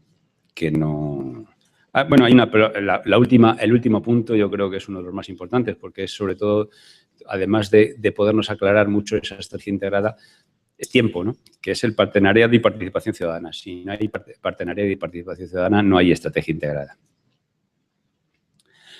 Como les he dicho, hay una RIU, esa red de iniciativas urbanas, visítenla, por favor, porque es allí donde vamos a ir colocando todo lo que sepamos sobre estos temas, tanto de actuaciones singulares como de los 330 millones de euros, como absolutamente todos los reglamentos, todo queremos centrarlo en esta plataforma. Plataforma que tiene muchísimo trabajo porque, como ven ustedes, tenemos que definir una agenda urbana para España, tenemos que estudiar todas las propuestas y documentos técnicos que se van a ir elaborando para todo el tema integrado de actuaciones urbanas.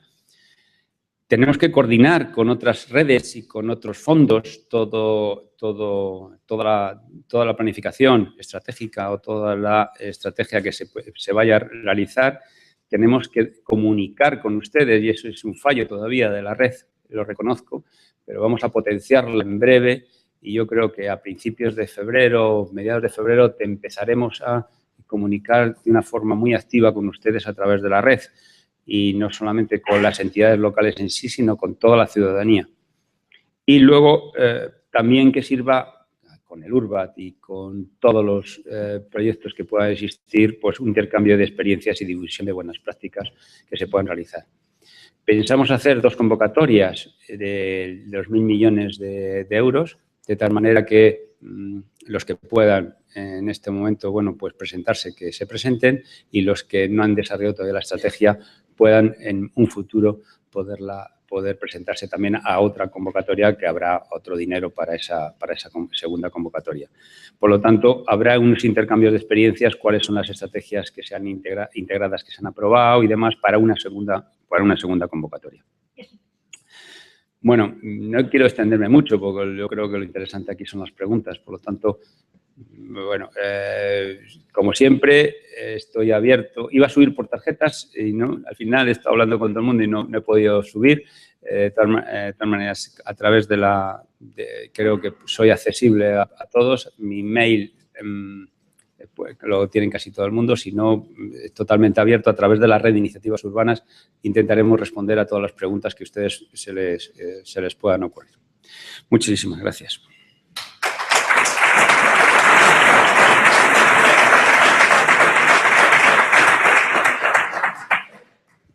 Muchas gracias, Fernando. Abrimos un turno de preguntas o comentarios.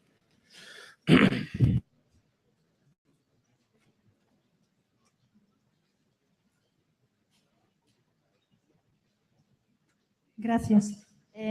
Muchas gracias por la explicación. Ha sido bastante ilustrativa, pero me gustaría si pudiera darnos algunas indicaciones de tiempos, de plazos.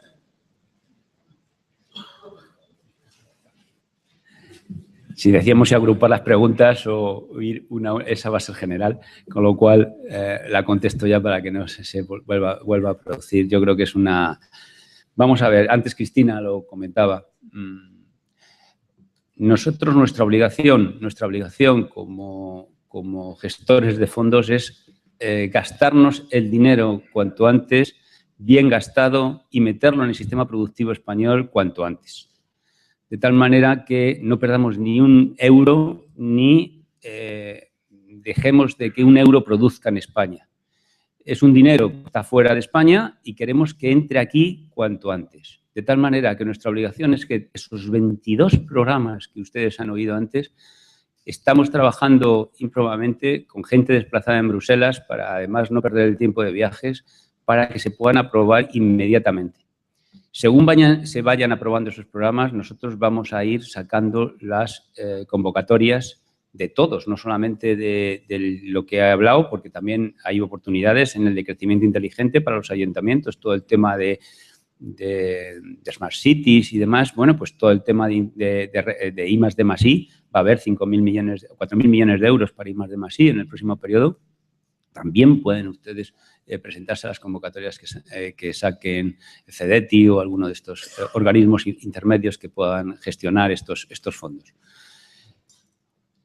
Tiempos, que ya centrándonos en la pregunta, nada más aprobar el programa o nada más aprobar el eje urbano dentro de ese programa de crecimiento sostenible, nuestra obligación es sacar esa convocatoria. Estamos en negociación con la Comisión, esperemos que sea lo más rápidamente posible terminada esa negociación y no negativamente, sino está todo resuelto negativamente, no, está resuelto, que sea resuelto positivamente y podamos sacar la convocatoria y, por lo tanto, aprovechar el dinero. Ten en cuenta que si también tenemos un tiempo para gastárnoslo, si no nos lo gastamos, lo quitan. Esa es otra de las condiciones de la Comisión. Con lo cual, estamos cogidos en una olla a presión, ¿no? Yo he pasado una experiencia el año pasado de que se retrasó un programa en aprobarse y la verdad que lo pasamos muy mal para poder cumplir el gasto que nos exige la Comisión, que tenemos que gastar anualmente. Entonces, y además este periodo parece ser que van a cambiar las reglas, con lo cual va a ser un poco más difícil para aquellos programas que no hayan sido aprobados en breve plazo. Con lo cual, tiempos cuanto antes. Posibilidades de tiempos con lo más próximo, marzo. Y luego el problema va a ser las elecciones. El problema va a ser las elecciones. Entonces, ahí todavía no lo hemos pensado. No lo hemos pensado, a ver cómo podemos hacerlo, porque claro, si sacamos la convocatoria con un nuevo gobierno, y ya he dicho que va a haber dos, o sea, que los que no quieran presentarse, que no se presenten no, en esta convocatoria. Pueden presentarse a la siguiente, que se lo piensen más, tranquilamente. Yo tengo en la cabeza sacar la mitad del dinero ahora y la otra mitad en una convocatoria posterior. Pero también quiero decir que si los que sean más listos y estén mejor preparados y puedan presentarse ahora, quizá tengan más oportunidades de presentarse ahora y luego, o presentarse ahora y que haya menos gente que se pueda presentar. Con lo cual, eso es una convocatoria. Somos uno de los países que sacamos convocatoria. No todos los países sacan convocatoria, que a lo mejor lo tienen más fácil. Nosotros queremos sacar convocatoria porque es la costumbre que se ha producido en España siempre y queremos que eso sea así, siga siendo así. No sé, sé que no te he podido contestar exactamente, pero es que no depende tampoco, los tiempos no dependen exactamente. Marzo como muy pronto y luego no sabemos ya, si no llegamos a marzo ya veremos a ver cómo lo hacemos.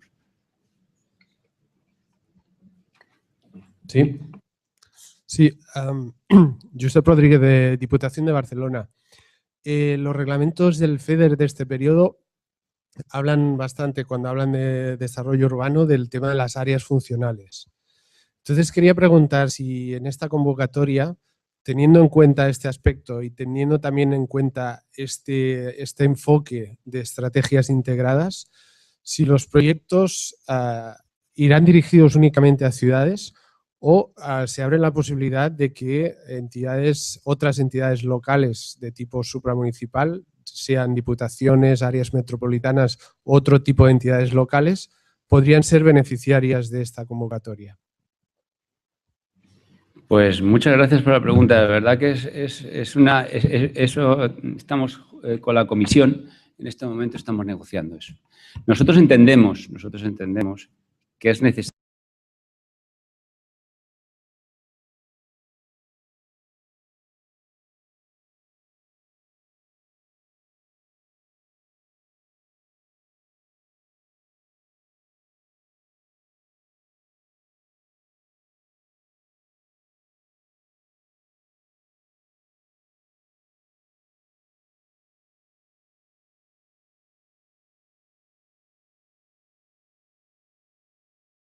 para el cual se tiene que desarrollar esa estrategia integrada para más, por supuesto, pero mínimo 20.000 habitantes. ¿Qué pasa con los 600 ayuntamientos casi pequeños que han tenido fondos para el periodo anterior? ¿Qué pasa con todo? Nosotros estamos muy preocupados con ello y estamos en este momento dialogando con la comisión para que esos ayuntamientos puedan a la convocatoria agrupándose a través de una entidad que en España lo tenemos solucionado. En otros países a lo mejor tienen que hacer ITIs, pero en España lo tenemos solucionado. Una entidad con personalidad jurídica que puede ser una diputación. Por lo tanto, en este momento lo que nosotros queremos es que las diputaciones agrupen esos ayuntamientos pequeños y puedan presentarse a las convocatorias siempre y cuando la masa sea de 20.000 habitantes urbanos, estamos hablando siempre, porque la comisión, eso sí nos ha puesto ha puntualizado mucho de que no hay rurales, no mezclemos tema rural y tema urbano, estamos hablando de 20.000 habitantes urbanos. Para el tema rural existen otros fondos, o sea que el FEADER y demás. Entonces, vamos a hablar de urbano, que es lo que en este momento quiere la Comisión, estrategias integradas para temas urbanos, como mínimo de 20.000 habitantes. Las diputaciones, yo creo que sí, que es que tiene que ser, es que en España no podemos decir a los ayuntamientos pequeños que no pueden presentarse estas convocatorias. Por lo tanto, a través de las diputaciones, eso yo creo que será un objetivo nuestro personal de conseguir que se puedan presentar. Sí, buenos días. Buenos días. Quería, en primer lugar, a Jorge Martínez, del Ayuntamiento de Zaragoza. Quería agradecerle a don Fernando Fernández la excelente explicación que nos ha dado, continuación de la que ya tuvimos el día 15 de julio, y vengo a echar en falta la presencia de la Dirección General de Competencia Local, porque pusimos de manifiesto una serie de problemas que surgirían en el periodo con motivo de las competencias que pueden hacer los ayuntamientos en relación de si están o no están delegadas por parte de las comunidades autónomas, si el empleo no es una competencia que sea municipal y como en la estrategia tiene que estar la sinergia entre fondos, pues entonces no veo la sinergia entre el FEDER y Fondo Social Europeo, en el supuesto caso de que los ayuntamientos perdieran la competencia de forma definitiva en materia de empleo. Por eso echo de menos a la Dirección General de Competencia Local, de competencias. Y luego otra pregunta más sería, el periodo de inicio de gasto sería el 1 de enero del año 2014. Con lo cual en la estrategia puedo estar contando algún gasto que ya tenga realizado a partir del día 1 de enero del año 2014. Empiezo por el final. Igual que en el periodo 7-13 eso se permitía, en el 14-20 no. Por eso estoy diciendo que puede ser más complicado gastarnos el dinero. Será la estrategia urbana y a partir de ahí serán elegibles. Entonces creo que va a ser cada vez es más difícil, por eso tenemos prisa en sacar el tema. No he entendido muy bien, me supongo que se refiere a la parte de las administraciones públicas o a la parte de fondo social. Es que no he entendido. Sí, en el mes de julio. Sí, ya, vale, el director general que estuvo aquí. Sí. José Ignacio, y explicó, y además se comprometió que en el mes de septiembre haríamos una nueva sesión donde quedarían aclaradas algunas cuestiones de momento no se han aclarado y que convendría tener el marco bien aclarado, sobre todo después de lo que acabas de decir, porque si a partir del mes de enero del año 2014 no puede ser elegible, y debemos de cumplir alguna senda financiera de la que acostumbra marcarnos Bruselas, va a ser muy difícil poder cumplir. Sí, vamos a ver. La verdad que yo creo que explicó muy bien ese día.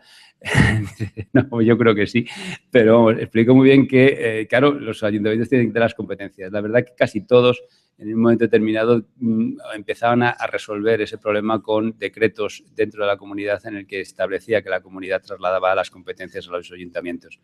O, en caso de que ese decreto no existiera, de ese traspaso de competencias, que ese ayuntamiento solicitara a la comunidad esas competencias para poderlas tener, por supuesto, en la presentación de la convocatoria que se va a sacar.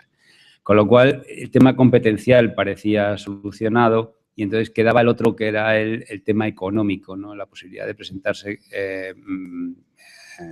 con el tema de solvencia financiera adecuada.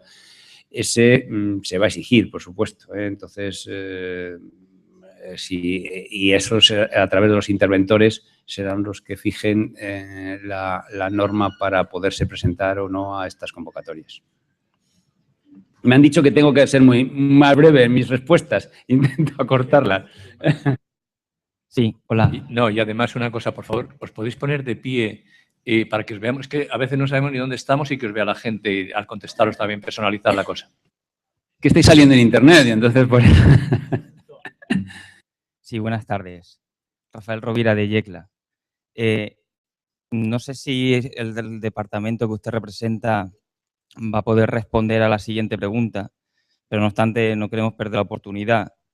Yecla pertenece es una ciudad participante dentro de URBACT II y ya ayer por la tarde tuvimos una sesión interna de trabajo y hay una demanda que no solamente ayer, sino en sucesivas reuniones nacionales le hemos transmitido a Rafael como responsable del secretariado de URBACT, que si bien es cierto que es muy difícil que URBACT nos dé financiación para luego implementar esos planes de acción local, que después de haber trabajado 2 años o más con un grupo de acción local, con una red de partenariado internacional, es decir, un proceso de elaboración muy metodológico, que al final el resultado es un plan de acción local bastante participativo, bastante innovador, probablemente lo podríamos definir como una estrategia integrada local. Si de alguna manera el hecho de haber participado en URBACT a las ciudades que han desarrollado esos planes de acción local les permite tener un sello de calidad, unos puntos extras, para que luego cuando vayan a aplicar los fondos necesarios para poder implementarlo, eso se ponga en valor. Entonces, un poco el debate que se abrió es que la entidad gestora, en este caso nacional o regional, reconociese a URBACT como tal sello de valor. Entonces, no sé si eso es posible o... Gracias. Vamos a ver, va a salir, te puedo responder eso. Va a salir una convocatoria. La convocatoria es competitiva y los criterios en esa convocatoria estarán establecidos y entonces, de acuerdo con esos criterios que acordemos entre todos, entrará o no lo que acabas de comentar. En principio, lo que tiene de ventaja eso es precisamente el haber participado en estas acciones locales, es que os da una expertise que los demás no tienen y por lo tanto será más competitiva vuestra presentación o vuestra call, vuestra oferta para conseguir esas estrategias integradas. Es lo que puedo decirte al respecto. Hola, Patricia Molina de Tecnalia. Yo iba a preguntar, antes de que se hiciera la pregunta, sobre el tema de los ayuntamientos pequeños, porque estamos trabajando con bastantes y en julio se comentó que quizá iba a existir un programa diferenciado para ayuntamientos pequeños agrupados o no. Por tu respuesta entiendo que no está definido, pero claro, también viendo los tiempos y la dificultad añadida de coordinar a varios ayuntamientos, pues quería saber si esto se va a resolver, si van a tener que ser las diputaciones las que preparen esa estrategia integrada que obviamente no existe en casi ningún lugar, o son los ayuntamientos quienes individualmente tienen que tener estrategias integradas que luego agrupen, o cómo se está pensando? Gracias. Bueno, creo que he contestado, pero vamos a ver. No, va a haber una convocatoria única para todo. O sea, no, y eso es está acordada con la comisión. O sea, que va a haber una convocatoria única. Bueno, de todas maneras, Fernando me puede corregir en el momento que quieras.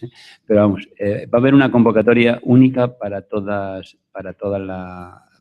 los ayuntamientos. La estrategia integrada será única. La convocatoria sobre esa estrategia integrada será única. Los ayuntamientos pequeños, acabo de comentar antes, hay 500 millones de euros en los que se puede, además los ayuntamientos grandes o pequeños, esos pueden presentarse, o sea, esos no tienen ningún tipo de condicionante, pueden presentarse siempre y cuando el objetivo temático al que se refiera al proyecto, y eso es a base de proyecto, no de estrategia integrada, sea energía baja en carbono, reducción de la energía baja en carbono, mejorando la eficiencia energética o reduciendo el CO2 a la atmósfera. O sea, eso hay 500 millones y por lo tanto los ayuntamientos pequeños, todos los ayuntamientos pequeños se pueden presentar y los grandes, todos. En España se pueden presentar esos 500 millones de euros. Ya eso será una convocatoria aparte. Eso es una convocatoria aparte y demás. Para las estrategias integradas solamente habrá una convocatoria. La forma que tienen los ayuntamientos pequeños que no alcancen los 20.000 habitantes, ahí va, creo, tu pregunta, es a través, yo creo que lo mejor es a través de una diputación, porque tiene personalidad, ya tienes un organismo con gobernanza suficiente, con presupuesto, con personalidad jurídica propia que te va a ser exigida para adjudicarte o aprobar esa estrategia integrada que presentes. Entonces, si puedes agrupar, otra posibilidad es que os pongáis de acuerdo varios ayuntamientos pequeños, agruparos y presentaros, pero tenéis que necesidad de una organización, gobernanza, dinero, cofinanciación, presupuesto. Perdón, que quiere puntualizarme Fernando y seguro que lo hará muchísimo mejor que yo. Yo quiero agregar algo que evidentemente no es oficial, es una opinión personal, pero dando por hecho lo que decía antes Fernando, que todavía este marco falta definirlo en sus detalles. Pero a la pregunta esa, porque creo que es importante, un poco la reserva que tiene la comisión es que por esa vía no se estén financiando pequeños proyectos en cada lugar, sino que el FEDER, a través del artículo 7, dice que financia estrategias integradas en áreas urbanas. Por lo tanto, la idea de que una red de ciudades pequeñas configure en un área urbana se definiría a partir de que tienen un problema común, como áreas urbanas, como área urbana, integrada por varios núcleos, en torno a un problema común y a una estrategia común. Yo pienso que eso sería un poco el elemento que definiría la vía de dar apoyo a diferentes núcleos urbanos dentro de una provincia, por ejemplo, ¿no? Pero me parece que esto es lo que define, ¿no? Que existe esa estrategia única, que esas pequeñas ciudades compartan un mismo problema y que son en conjunto un área urbana, aunque sea un área urbana no contigua, por decir así, ¿no? Entonces, un poco el debate que hay con la Comisión en torno a esa perspectiva de apoyo a pequeños ayuntamientos. Muy bien puntualizado. Ese es precisamente el fondo de la cuestión. Pero bueno, nosotros he dicho el cómo, o sea, eso es el qué y yo he dicho el cómo. ¿Cómo resolverlo? A través de una diputación, siempre y cuando cumpla lo que está comentando Fernando. Sí. Perdón, de la Diputación de Zamora. Me llamo Rosario. Mi pregunta iba encaminada, al igual que ha hecho esta compañera, pero si no he entendido mal, porque en el borrador del Programa Operativo de Crecimiento Sostenible ya habla que para núcleos inferiores a 20.000 se podrán agrupar y a través de las diputaciones provinciales, como antes el señor Fernández Meyer habló de agrupar núcleos urbanos, claro, una provincia como Zamora no tenemos ningún núcleo urbano fuera de la capital que supere los 20.000 habitantes. Si agrupamos un núcleo urbano, una ciudad, un ayuntamiento grande, le podemos añadir esos pequeños ayuntamientos alrededor siempre que tengan esa estrategia integrada, aunque estos sean una zona rural. Muchas gracias. Bueno, vamos a ver. Es que son todas zonas rurales. Voy a introducir otro nuevo concepto. Me da miedo introducirlo, pero yo creo que ante la pregunta tengo que introducirlo. Es área funcional. La actuación, esa estrategia integrada se tiene que desarrollar en un área funcional. Y entonces, si esos ayuntamientos urbanos, olvidaros del rural, por favor, porque el rural tiene otro tratamiento. Esos ayuntamientos urbanos, hay un área funcional que están incluidos esos ayuntamientos urbanos en ese área funcional y hay una estrategia integrada para ese área funcional, eso es la condición necesaria y suficiente para poderse presentar a la convocatoria. No sé si lo he dicho.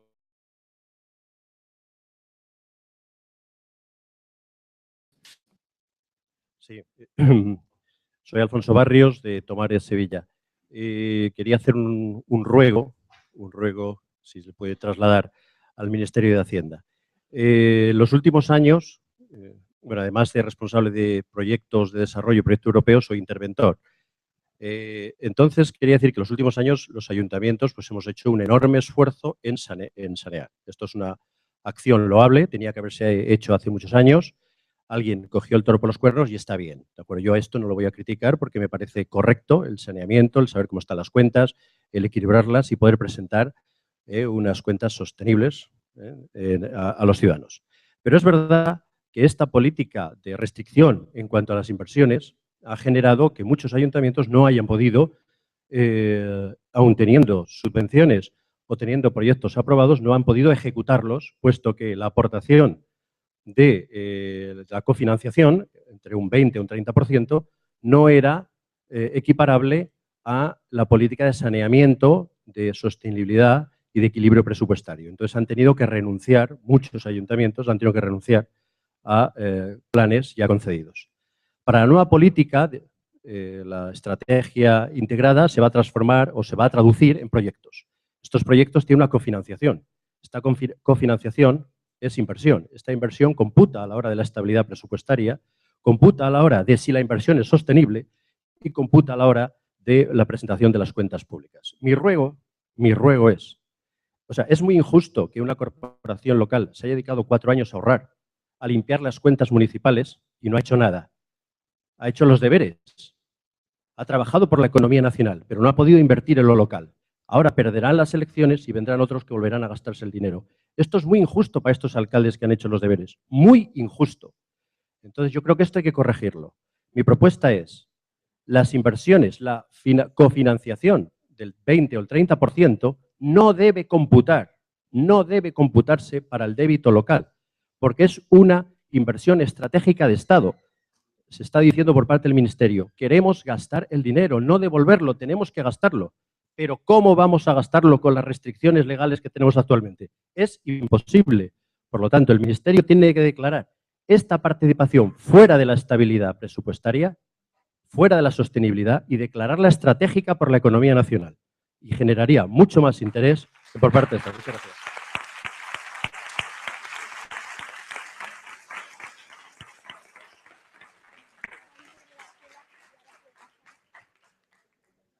Bueno, pues qué éxito.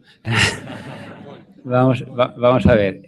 Toda la razón en la primera parte de su exposición, las dificultades que ha habido y las he vivido personalmente. De hecho, estoy haciendo en este momento una reprogramación en ayuntamientos porque, ha habido dificultades presupuestarias y no se han podido gastar, algunos ayuntamientos no se han podido gastar ese dinero y antes de que se pierda vuelvo al principio de mi exposición, antes de que se pierda he tenido que hacer una reprogramación. Ya la he lanzado, me he subido arriba a hacerla precisamente, a lanzarla hoy a la Comisión Europea, precisamente para que me la apruebe. ¿Para qué? Para, viendo que existen esas dificultades en algunos ayuntamientos, que los que estén un poco mejor puedan utilizar ese dinero y no se pierda ese dinero. Con lo cual, nada que objetar, al revés, es mi trabajo diario y por lo tanto le agradezco esa exposición que ha tenido. Con respecto a lo segundo, lo único que puedo hacer es trasladarlo, porque eso ya excede de mis competencias y por lo tanto todo lo que me favorezca yo lo apoyaré. Pero lo que nosotros hacemos a veces, y eso no sé si se hace en los ayuntamientos, son generaciones de crédito, cuando tenemos subvenciones y podemos, por lo tanto, poder solucionar ese tema. Pero vamos, no sé, yo no me meto ya en la política municipal y en las finanzas municipales y, por lo tanto, no sé si ese sistema se puede utilizar en los ayuntamientos o no. Bueno, se queda ahí, intentaré contestarle. Mi mail está ahí, por favor, recuérdenmelo porque son muchas cosas a la vez, no recuerdo. Si me hace el favor, me lo pasa e intentaremos a través de la red de iniciativas urbanas contestar a todas estas preguntas. Quisiera saber cuántas preguntas más hay, que levantad la mano los que habéis hecho preguntas. Bueno, hay 2 más. 1, 2, 3. 3, 4. 4 y cerramos porque si no se nos va el tiempo. Sí, bueno, yo quería hacer una pregunta muy práctica. Acaba de comentar que en este periodo no es elegible desde el día 1 de enero del 2014 los gastos, pero sí quería un poco poner sobre la mesa la duda. ¿No vais a considerar elegibles los gastos derivados de la redacción de ese programa integrado, entonces?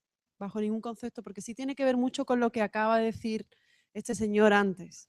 Esos gastos van con financiación municipal, no podemos hacer una generación de crédito a futuro. Como he dicho anteriormente, han cambiado las reglas y ahora mismo no he tenido tiempo de estudiármelas bien. Si haces el favor, me haces esa pregunta. En este periodo sí se podía y demás. En el 14-20 no lo sé exactamente. O sea, lo que te estoy dando es información, no te lo sabes tú tampoco, Anselmo. Te estoy dando una información que no me he estudiado todavía. O sea, he oído, pero no me lo he leído bien adecuadamente. Mea culpa, perdón, pero no he tenido tiempo de dedicarme a eso porque como lo veo todavía un poco lejos y tengo otros problemas más inmediatos, no he tenido tiempo de poderme dedicar. Perdóname, pero no puedo contestarte a la pregunta. Sé que no es los proyectos estos de cajón que hablábamos, que teníamos y que utilizábamos muchas veces que en el periodo 7-13, eso no es elegible en el periodo 14-20. Pero precisamente los gastos de asistencia técnica relativos a los gastos de elaboración de las estrategias y demás, esa pregunta concreta, sí, esa no, bueno, se puede cargar en la red también, en la red de iniciativas urbanas. O sea que... Vale, me está comentando Anselmo que inclusive cuando se hacen en este URBACT se hacen las conclusiones, pues se pueden inclusive mandar estas preguntas, pueden a lo mejor comentar en esas conclusiones. Hola, buenas tardes. Soy María Jesús Firmat del Ayuntamiento de Cádiz. Me ha parecido entender que en esta nueva convocatoria, a diferencia de otras convocatorias urbanas que presentábamos proyectos de barrios con determinados indicadores sociales, económicos, en este caso no se presentarían barrios, se presentarían estrategias integradas sostenibles de la ciudad y el alcance que tendría esa estrategia. Bueno, vamos a ver. Acabo de introducir un elemento antes que es el área funcional.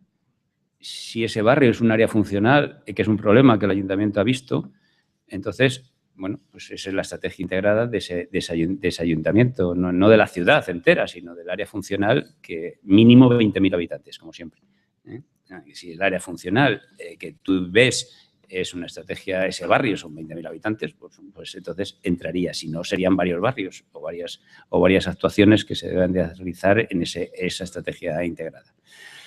Área funcional. ¿Qué contenido debe tener esa estrategia? Que eso no se ha hablado, y es verdad, eso es una pregunta que no se ha hablado. Nosotros estamos proponiendo a la comisión que tengan, ya sabéis que en este nuevo periodo 14-20, porque lo sabéis todos, son objetivos temáticos lo que hay que cumplir y además de esos objetivos temáticos nos exigen unos indicadores, como tú acabas de comentar, de resultado, de tal manera que tenemos que dar resultados, si no, bueno, pues no se cumple esa estrategia integrada, ¿no?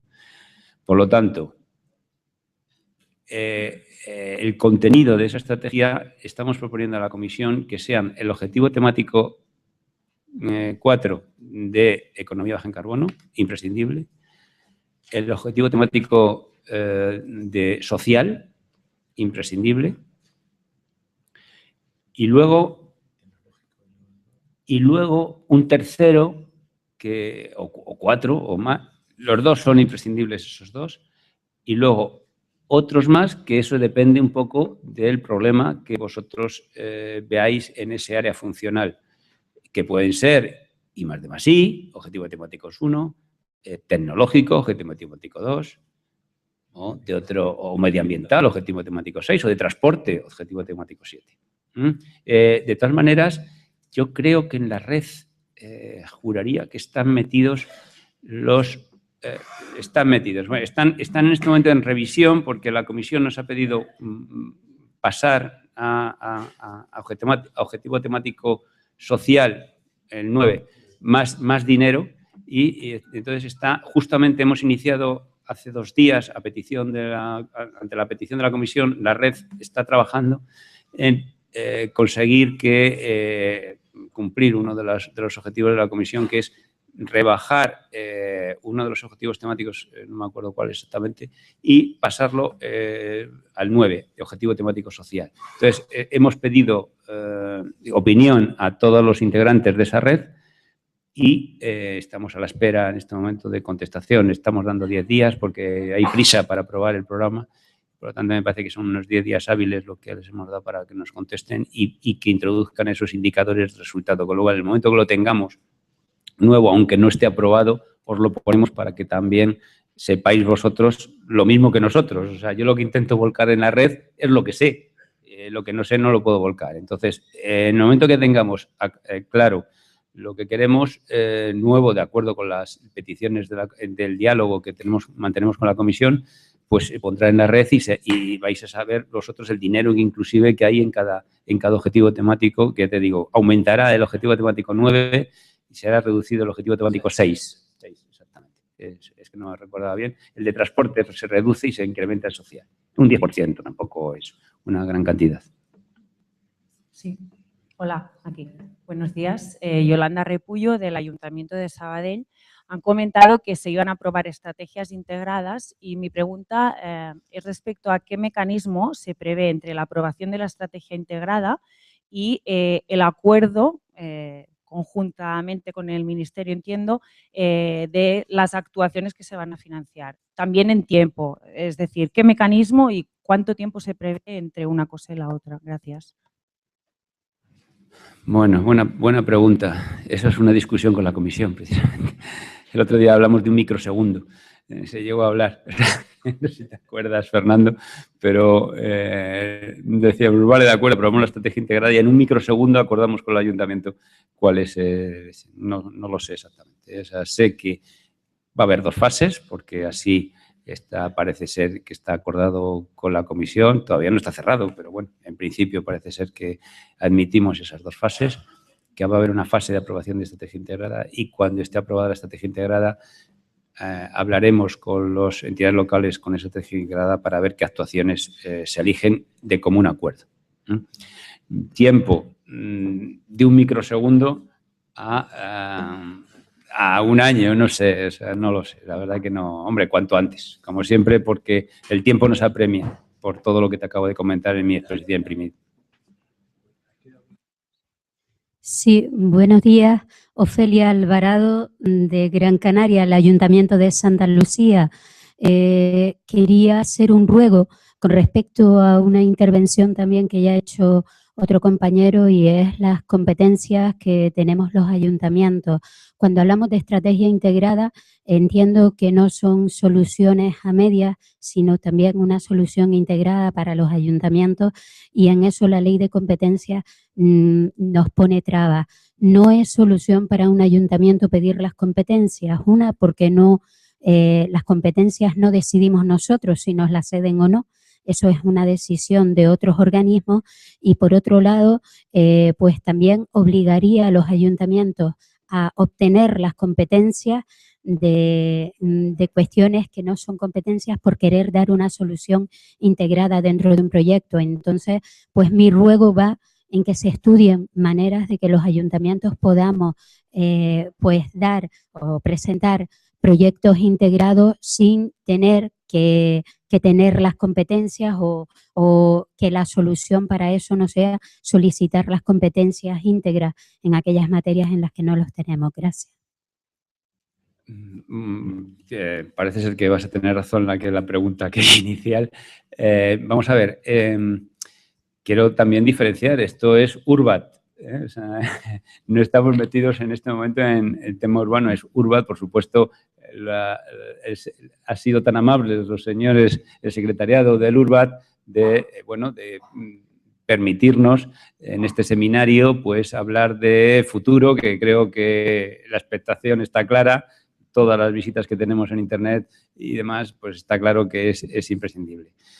Yo me he comprometido personalmente, y así lo estoy haciendo, lo que pasa es que el otro día estuve en Extremadura, en Cáceres, y estuve en Valencia, y personalmente quiero evangelizar España en este sentido, y por lo tanto la Dirección General correspondiente de Administraciones Públicas tendrá que asistir en esa evangelización con nosotros a las próximas reuniones que tengamos de estos temas. Creo que es muy importante la pregunta tanto del tema de competencias como el tema de sostenibilidad del ayuntamiento, de las cuentas y demás.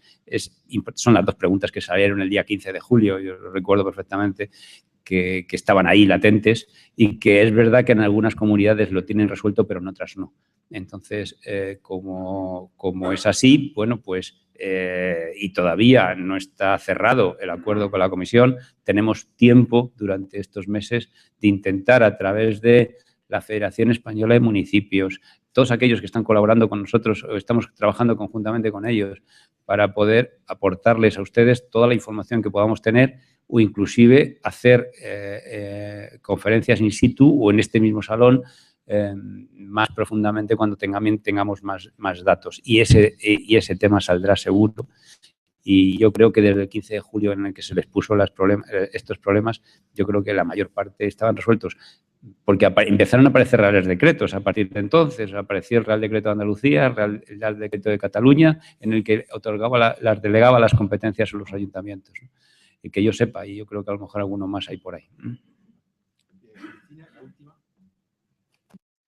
Gracias. Perdonar que sea la segunda vez. Yo quería decir una cosa, aclarar una cosa y otra pregunta. La aclaración es que yo comprendo que pasar del tema de inversión física localizada en un lugar a un concepto funcional es un concepto muy difícil. Pasar del tema de invertir en un lugar muy concreto y hacer una frontera de dónde voy a regenerar un barrio es un concepto antiguo. Ahora se está hablando de funcional, que es lo que Fernando ha dicho y los dos Fernandos dicen. Es un cambio cultural difícil porque el tema funcional es difuso. Puede que haya, entre otras cosas, porque si una ciudad quiere crear empleo, a veces el empleo no se va a crear y las fábricas no van a ir, o las empresas, a instalarse al barrio periférico más degradado, sino que tienes que potenciar el centro para que vengan del barrio periférico al centro, y eso es crear empleo. Porque uno de los indicadores de la condicionalidad va a ser crear empleo. Más luego la innovación es también difusa. Es un tema difuso que no tiene territorio. Al final acabas por localizarla en un sitio, pero es más lógico que haya, por ejemplo, dos provincias que se junten, si hay 3 universidades juntas, para un programa de innovación, que no decir como perteneces a otra región ya no estás junta. Entonces, es un concepto difícil que yo comprendo que el Ministerio está trabajando duramente y le han colocado al Ministerio unas patatas calientes complicadísimos y hay que agradecer lo que están haciendo, porque esto es la locura, porque es un cambio cultural. Por otra parte, ya viene, o sea, por tanto, yo creo que el concepto funcional tiene que ser abierto, pero ya no es el barrio degradado, eso está claro. Ni hacer, pero por otra parte, tampoco antes era así, porque tú hacías una depuradora y lleva para toda la ciudad. O sea, que ese concepto de barrio degradado de población, ¡pum!, hay que olvidarlo. Por otra parte, mi pregunta. Me ha gustado mucho ir al interventor. Yo últimamente, después de lo que está cayendo en el país, tengo sacralizados a los interventores, porque realmente son nuestra salvación. Pero, y me encanta que hablen, porque es una lógica que tenemos que tener en cuenta siempre a la hora de gastar el dinero y organizarlo. Pero yo pregunto, ¿no sería interesante poner en marcha un esfuerzo que el propio Ministerio a veces no puede hacer porque ya no puede más la gente que está aquí trabajando y con menos gente cada vez? Desarrollar los instrumentos financieros, porque si desarrollamos instrumentos financieros para lo público-privado, atrayendo a lo privado, evitamos la carga de deuda municipal. Y este proyecto y estos reglamentos no van para ampliar el presupuesto municipal, sino para que el municipio sea un vehículo, un gestor para que el dinero vaya al bolsillo de las empresas y a las pymes. Yo creo, Fernando, que a veces se nos olvida hablar demasiado de las pymes. La pyme es un objetivo prioritario y tiene que seguir siendo. No podemos, incluso la economía baja en carbono, a veces demasiado abstracta, es un concepto todavía difícil de aplicar, no sabemos a veces cómo hacerlo porque tiene que ir a las casas, no a las luces del ayuntamiento, que eso ya está pasado.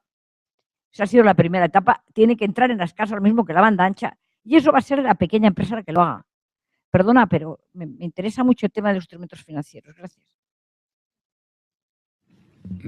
Bueno, primero, gracias Cristina, por una persona crítica como tú, que digas que bueno, que no lo estamos haciendo tan mal del todo, pues te lo agradezco. Esa es la primera, ¿no?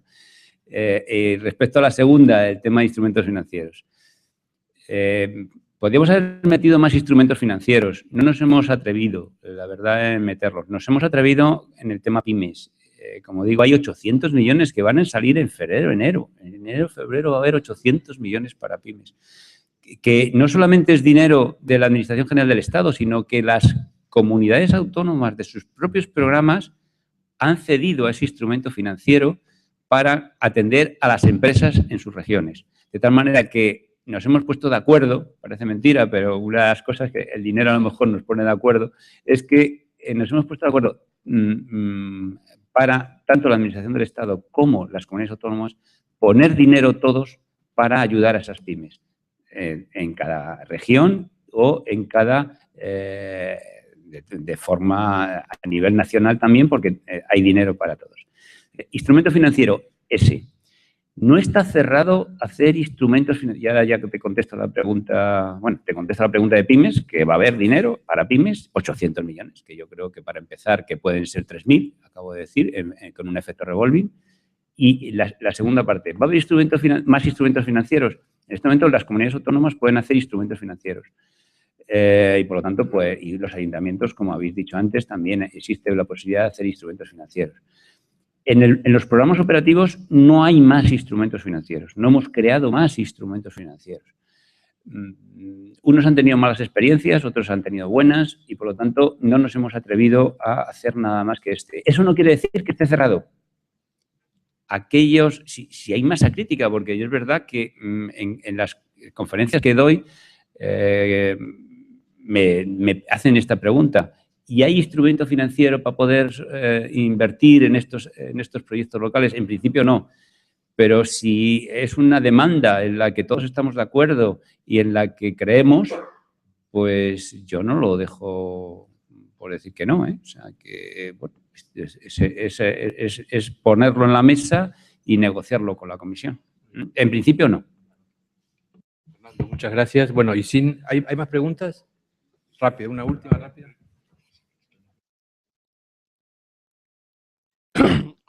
Julio Álvarez, de la Asociación Europea de Ferroviarios. Una pregunta.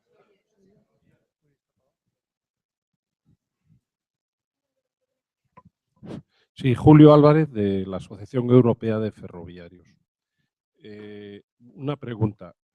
En las euroregiones, como puede ser por la euroregión atlántica de Galicia como el norte de Portugal, proyectos de este tipo funcionales serían posibles entre municipios como Osberín, Iralao y Valencia, ¿no? Sería posible con dos.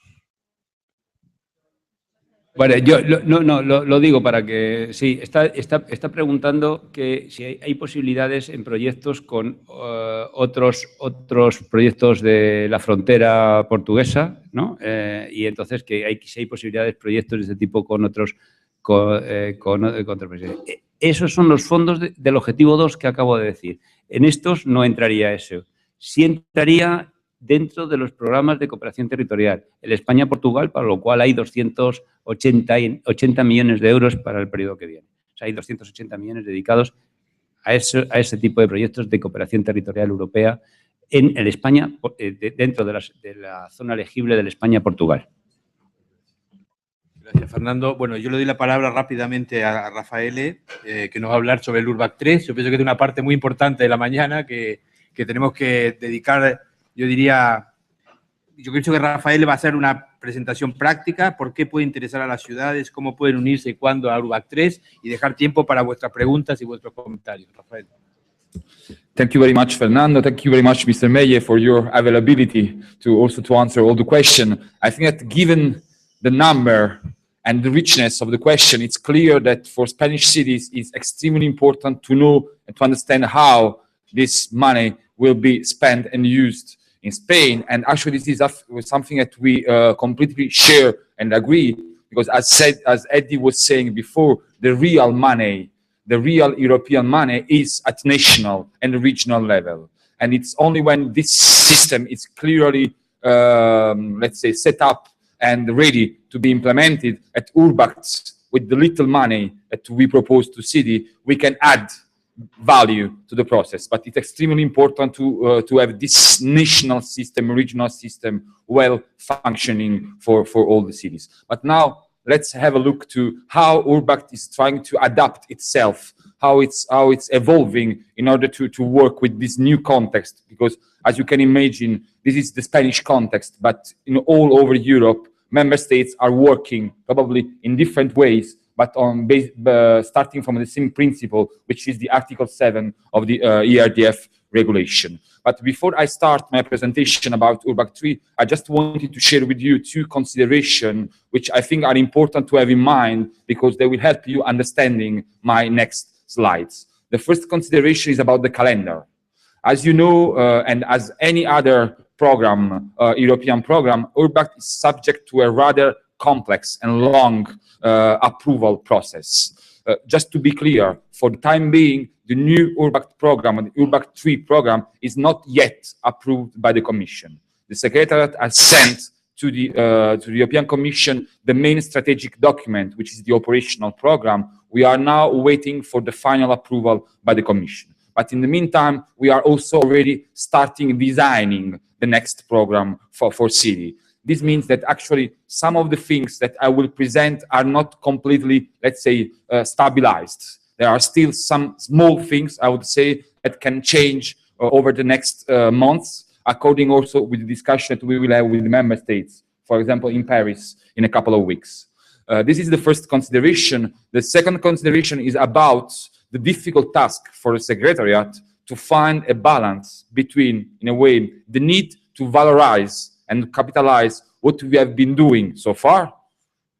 There is, of course, something which can be improved, but there is also something which was already quite good, and also the need to adapt ourselves to the new context, to the new national and regional way of using funds. So this is something that you will see in my presentation. You will see sometimes something which we want just to keep as it is, because we think it was quite well working, and something else where we are trying to evolve, to adapt. Now, let's start looking at the future, but let's start with something which will not change, actually.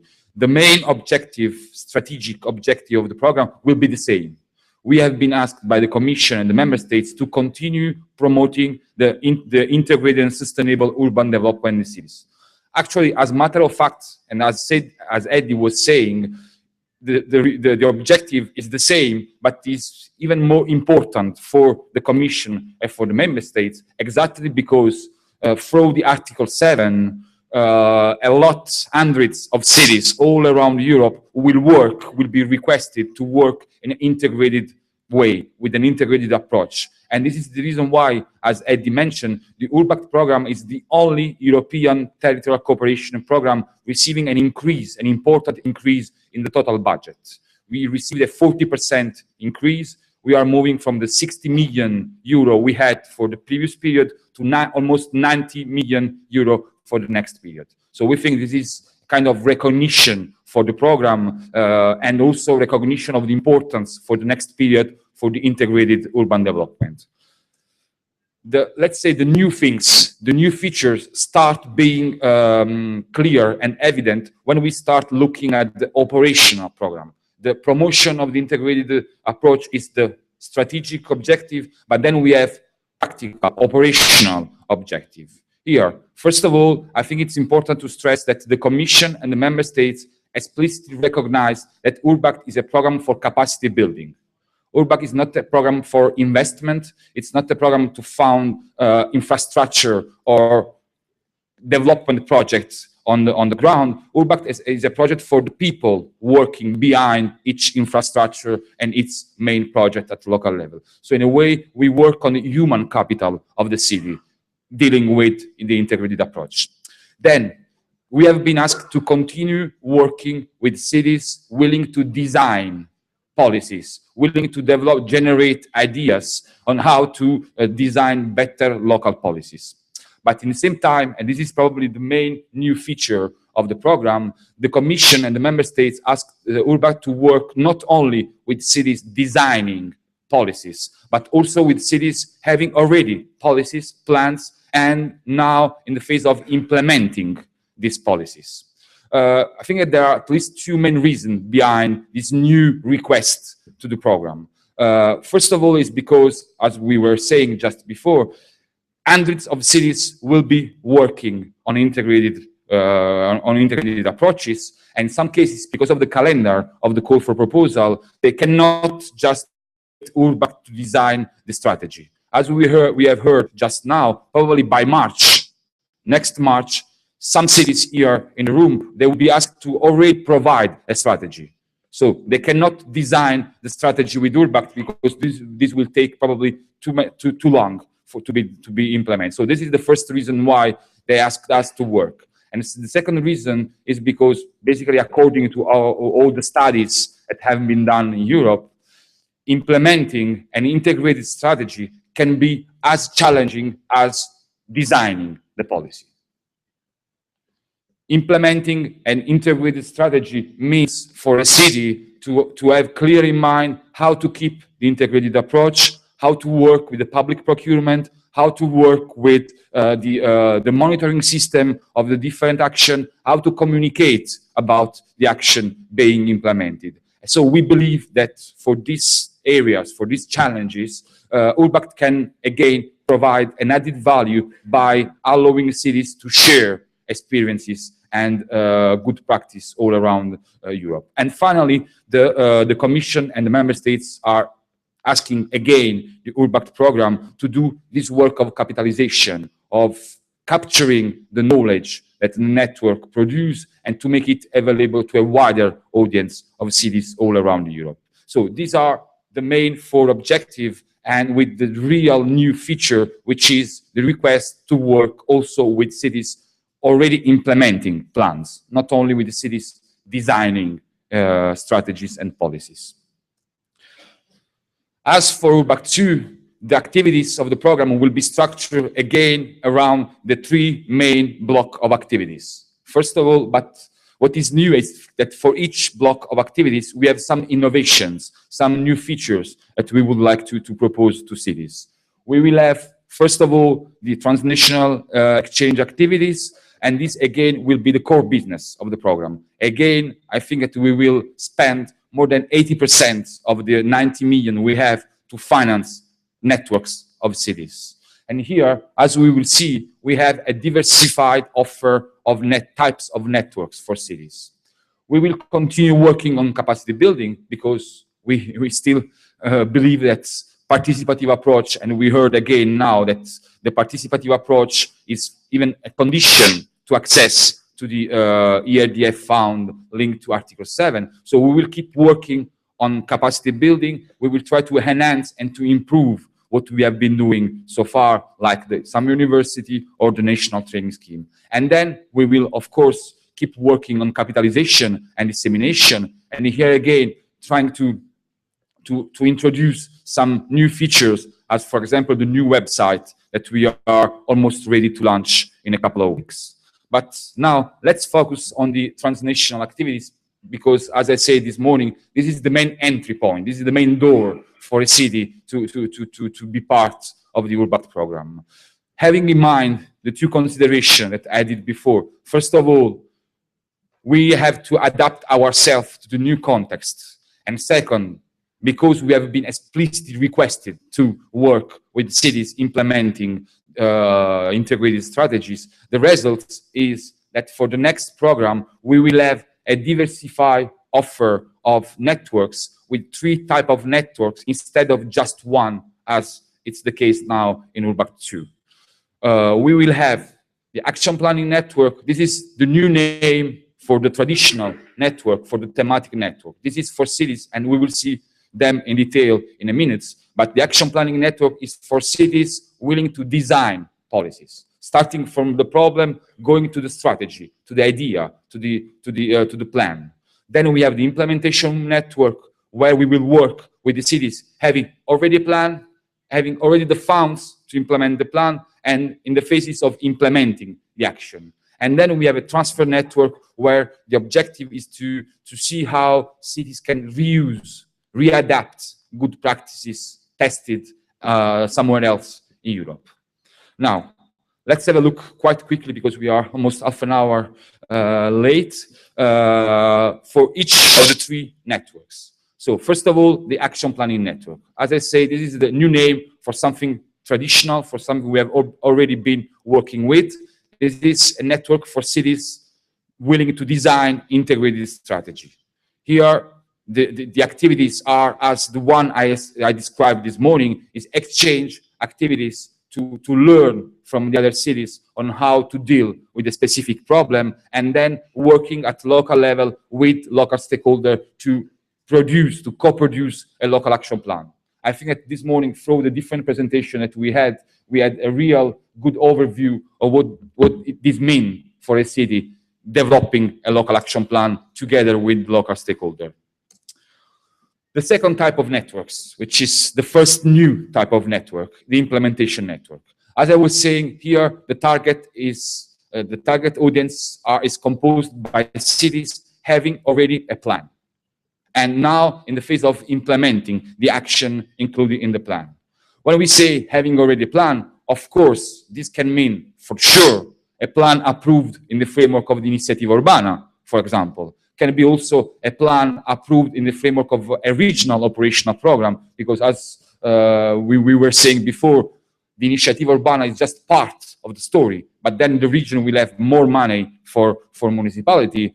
There is also other opportunity. I was thinking, for example, to the cities signing the Pact of Mayor, the Covenant of Mayor. This is a plan which is normally approved by the politician at the local level, and which is then should be implemented in a way. What we really want to see is a city having already this plan well defined, and possibly some funds already available to start implementing the process. And here, as I was saying before, the focus of the exchange is not generating new ideas for new policies, but it's exchanging in order to understand how we can be effective when we are using European money, how we can be effective when we are implementing integrated strategy.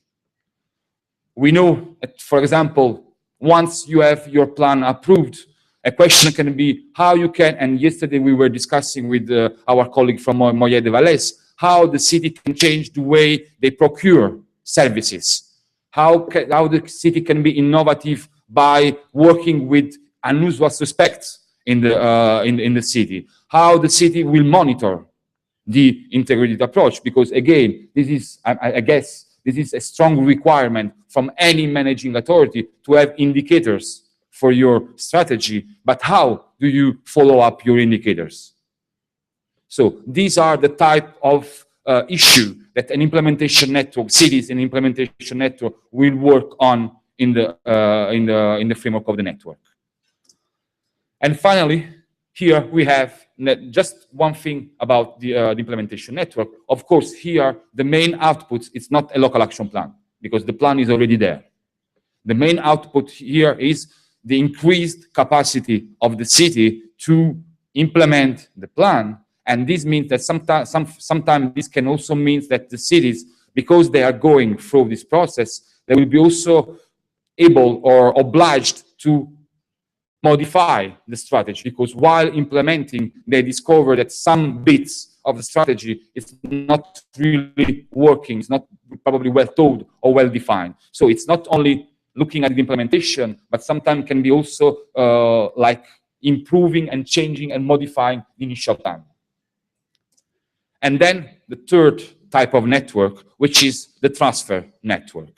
Here, let's say the objective, as I was saying before, is to see how cities can reuse, readapt practices which have been already tested and implemented somewhere else. Here, if you want, the architecture of the network is slightly different than a normal network. Here, the starting point is one city, what we call now, but probably we will change the name, the giving city or the donor cities, which has already a practice, which has already tested and implemented and evaluated a specific practice of urban development, and then other cities willing to transfer, to adapt this practice at local level. In order to make it probably more clear, I just wanted to say that actually we are piloting, we are testing this idea, and we have approved 6 networks to test this type of process. And here in the room we have, for example, the city of Burgos. They are a giving cities. They have developed, I don't know since how many years, but they have developed a strategy to use gastronomy as a driver for tourism and local development. So this practice has been already tested and implemented in Burgos for many years. They have evaluation of this practice, and we can globally define this as a good practice. So they propose themselves as a giving cities, as the cities willing to share this practice with someone else, and they received, they found actually at least 4 or 5 other cities all around Europe willing to transfer this practice at local level. So here is the architecture, which is slightly different, and also the flow of the exchange is slightly different. In a traditional network, everyone is exchanging with everyone, actually. So it's a kind of multilateral type of exchange. Here, I wouldn't say that it's unilateral, but it's more a flow from the giving cities to the receiving cities. And here also the role, the role played by the giving cities is slightly different, because in some cases they will act like a coach for the other cities. So they will go in each of the cities trying to explain their practice, how they did implement their practice, and how, and helping the other cities to understand the practice and transfer the practice. Okay, so this is the third type of network that we will launch. As we will see at the end of my presentation, these are 3 different type of networks. There will be 3 different calls for proposal for each of the network, and the call for proposal, they will have a differentiated calendar. So we are not opening the 3 calls for proposal all together at the same period. We will have a different calendar. And basically, as you see, each network is different from the other in terms of focus, objective, and outputs. But these 3 type of networks, they share some common elements, some common features that I would like to present. First of all is about beneficiaries. As you know, URBACT, as I said at the beginning of my presentation this morning, URBACT is a program for cities. Okay, we are the only program working on urban issue, the only program working only with cities. So this is the reason why we have this basic distinction between the main beneficiaries and the other beneficiaries. Because of course, we also recognize that at local level within a city, it's not just the municipality, not just the ayuntamiento, the main actors. There are several other actors which each with a specific role and a specific task. So we could not just close the door to any other beneficiary, but we are giving, in a way, the priority to the cities because they are our main target. But concerning the cities, we have no minimum level of inhabitants, minimum number of inhabitants. So there is no minimum threshold. But there is a let's say, threefold definition of cities. In our understanding, in our definition, you have, first of all, the cities like ayuntamiento, which is the main central level of local governance. But then we have also the inframunicipal level. This means, I don't know if this is the case for Spain, but for example, if you take Paris, if you take London, the city is composed by smaller arrondissements, districtos, borough, as in London. They are considered in URBACT as cities. And finally, there is a third level, which is probably a bit, let's say, not so clear for Spain, but which is the metropolitan authorities.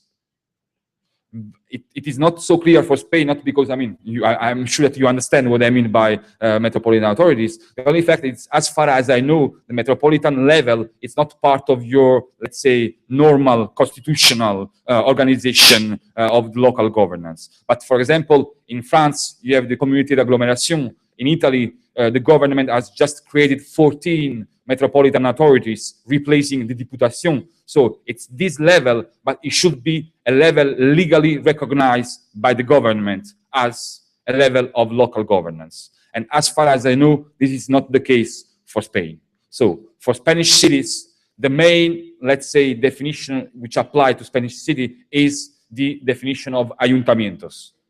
These are, for us, the main beneficiaries. But then, as I was saying, we are also open or partially open to other type of actors, and that's why we also accept as other beneficiaries or non-city partner local agencies, and here I mean local transport agencies, local economic development agencies, agencies in charge of waste management, agencies in charge of touristic promotion. These are all considered as other beneficiaries in our framework. In this category, you have also the provincial, regional, and national authorities, meaning Diputación, Comunidades Autónomas, and Ministerios, and university and research centers. Of course, any other beneficiary willing to participate to URBACT shall demonstrate the public status or the equivalent public status, because we cannot finance, as you know, private entities with European money, or at least with URBACT money. So this is the definition of beneficiaries which apply for the three types of network. That's the same for the three types of network.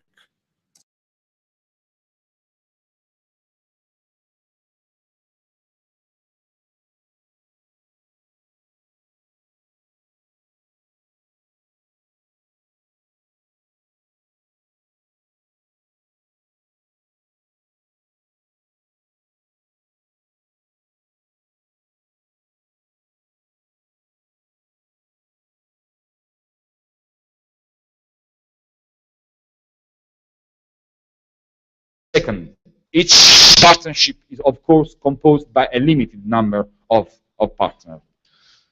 The specific figures concerning the minimum and maximum number of cities for each network, they are different for each type of network, and they will be specified in the call for proposal that we are almost ready to launch. But globally speaking, for an action planning network and for an implementation network, the minimum is 8 partners and the maximum is 12 partners, whereas for the transfer network, the minimum is 6 and the maximum is 8. And the reason why is because based on this idea of coaching for the giving cities, we think that it's much more intensive for a giving cities to work in a transfer network. So we thought it was good just to keep the number of the number of cities lower compared to the other ones.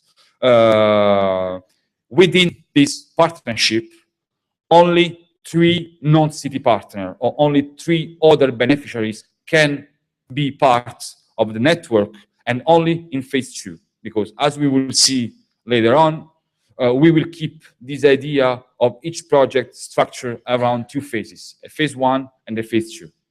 So the non-city partner, university, Diputación, Comunidad, agencies can join an URBACT network only in the second phase and with a maximum of 3 for each network.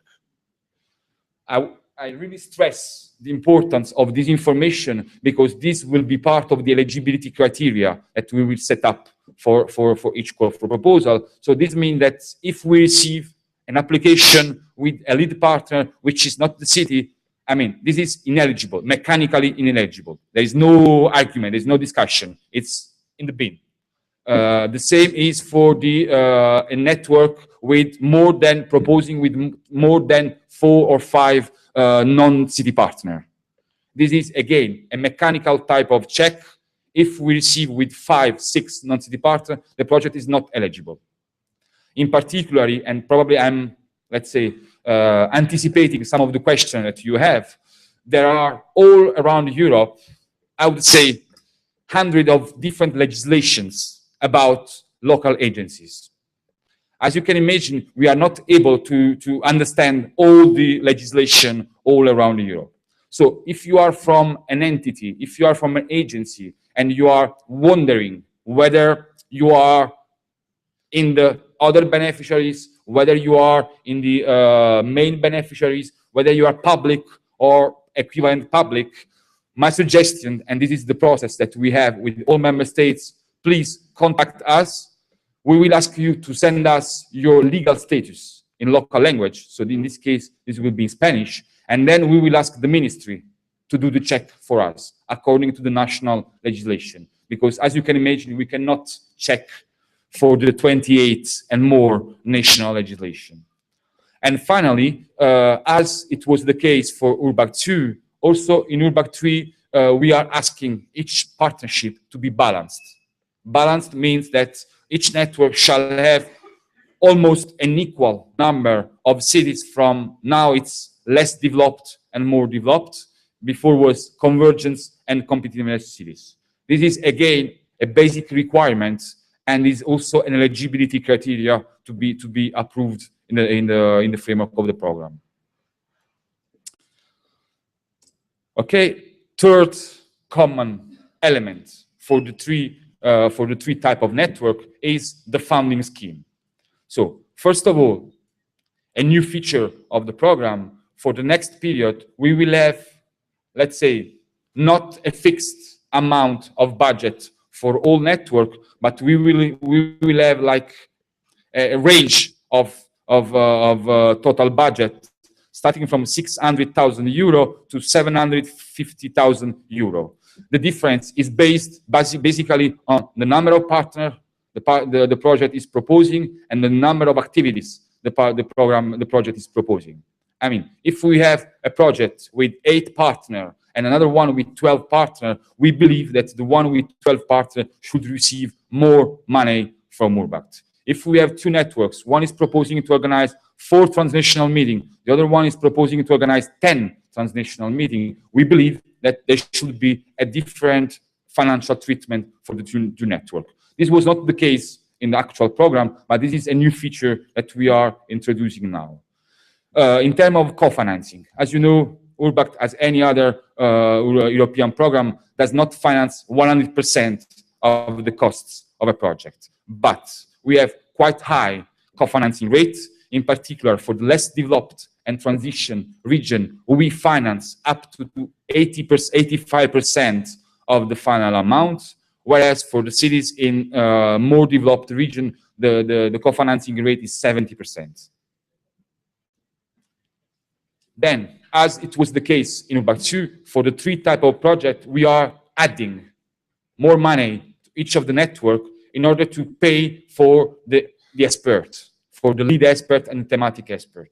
As you know, and here we have some, let's say, examples, Fernando, Mireia, these are persons who are, let's say, following the project since the beginning, trying to help on the transnational level, how to animate the meeting, how to bring new content in the discussion, but also helping at local level with each of the partners in case they have specific requests and needs with the production of the local action plan. So this is an additional resource for the program. This is not included in the initial budget. This is an additional budget that we are providing to each network.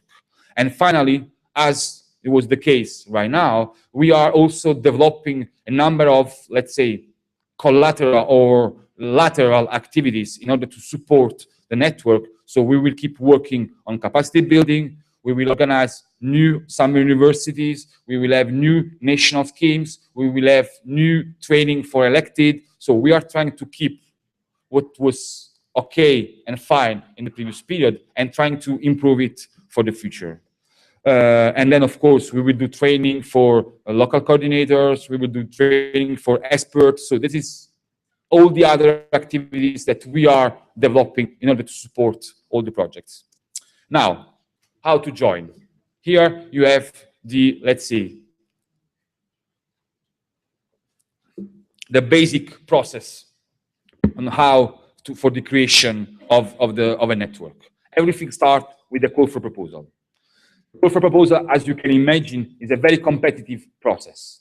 just for you to have in mind, even though this probably will be slightly different because now we have 3 types of network, but in the previous call for proposal, we just approved 10% of the application that we received.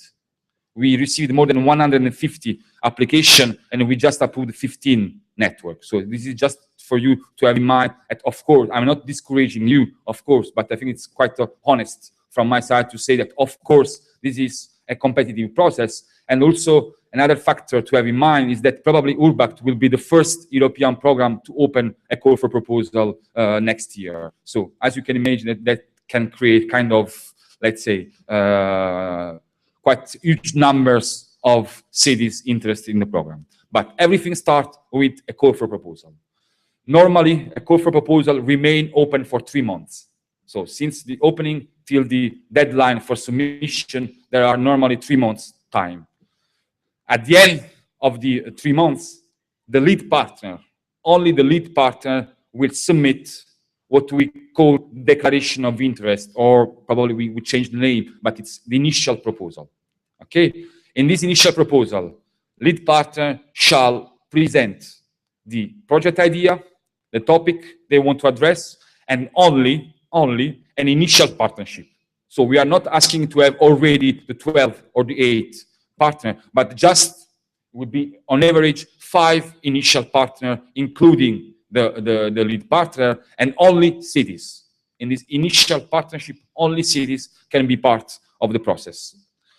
Once we receive the application, we will do, first of all, the mechanical check I was telling you before, which is the eligibility check. Of course, we will make public the criteria for eligibility, so you will know when you will apply what are the criteria. Then we will, once the projects are declared eligible from the Secretariat, we will have a panel of external and independent experts, European experts, making the quality assessment of your project. Okay? Here again, the assessment criteria will be public within the call for proposal. So you will know on which criteria your project will be checked and judged. But it's not the expert who will make the final decision. The expert will provide us with a ranking of the best projects, the best ranked project, and then we will submit all the project to the member states within the monitoring committee, which is the main, let's say, decision-making body of URBACT, and which is composed by all member states and by the Commission, and they will take the final decision. Okay? Once this initial process is over, projects are ready to start with phase 1. The phase 1 is a 6-month-long phase, and the main objective of phase 1 is to enlarge your partnership. So it's when you have to move from 5 to 8 or 12. It's when you can also welcome the non-city partner, maximum 3. And that's where when all the other partners, you will really refine and improve and define the topic of your project and how the methodology, how you will work, how you will organize your transnational activities, how you will make the connection with the local level. It's when you really have to describe what you have in mind in terms of projects. Okay? So after this month, of course, we will pay the costs for the first month. All the costs for the first 6 months are eligible. And at the end of the 6th month, again, the lead partner, only the lead partner, will submit what we call now the final proposal or the final application. Okay? Here again, we start again the same process. Will be a bit quicker because, of course, we will have a reduced number of projects to work on.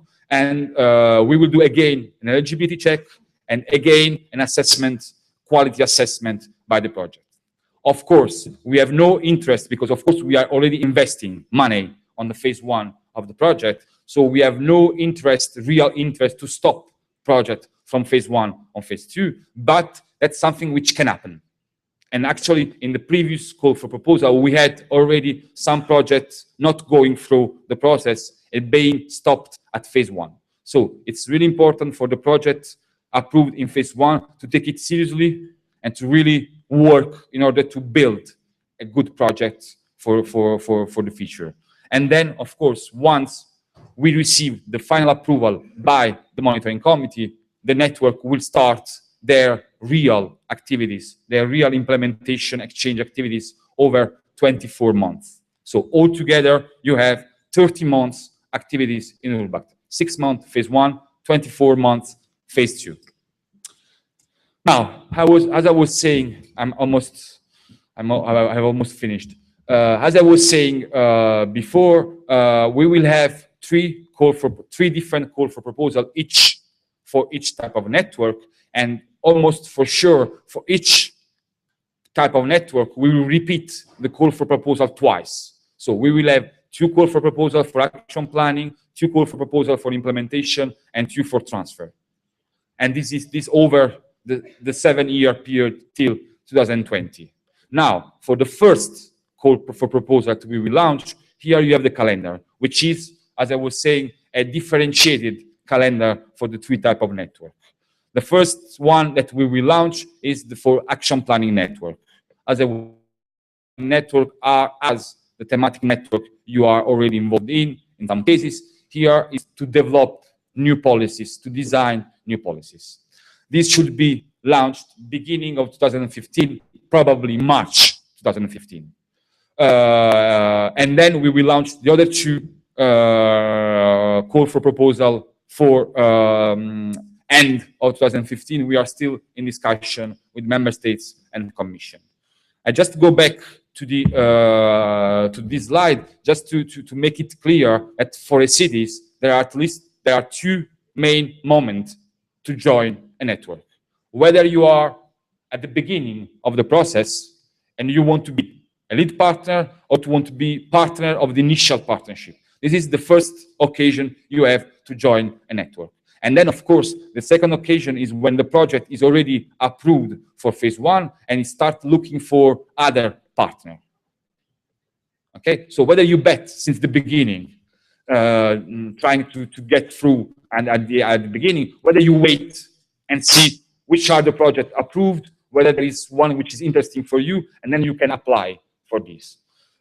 In order to facilitate this process, as soon as the call will be launched, on our website, we will have a project idea database. This is actually an online database where whoever can post an idea, whether you want to be a lead partner, so you just say, this is my idea, I'm looking for partner.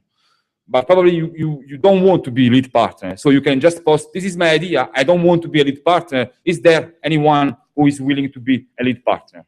So this is a first way of facilitating this process. And the same thing will be done once the projects are approved in phase 1. We will publish all the approved projects and we will disseminate the information through our channels, social media, institutional channels, newsletter, and so on. This is the calendar, and this is a more detailed calendar,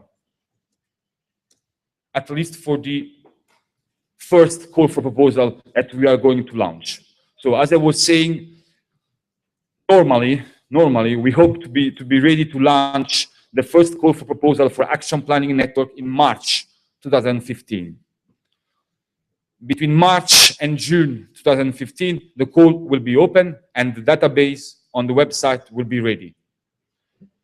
In June or probably July, we will set deadline for receiving the initial declaration of interest, and we will do the eligibility and the assessment process over the next summer 2015. In order to have the approval for the first phase in September 2015. Then we will have the phase 1, where the project will start working, and we will have the end of phase 1 around March 2016, and then let's say the rest of the process, as I explained it before, with the second assessment and the second approval. In this process, there is at least one additional element, which I think is very important to mention, is the city festival or big conference, but now we are calling it festival, that we are organizing in Riga, Latvia, in May, next May. Here, the idea is to, in a way, celebrate the end of URBACT II, but also celebrate the beginning of URBACT III.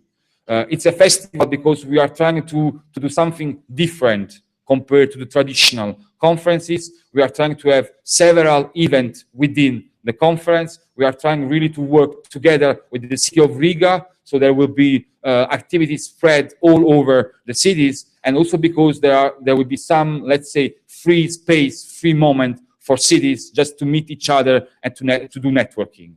I'm mentioning this because, first of all, you are all invited. Of course, it would be a pleasure to welcome you in Riga, but also because, as you can see from the calendar, this means that actually the Riga conference, the Riga festival, will happen when the call for proposal is still open.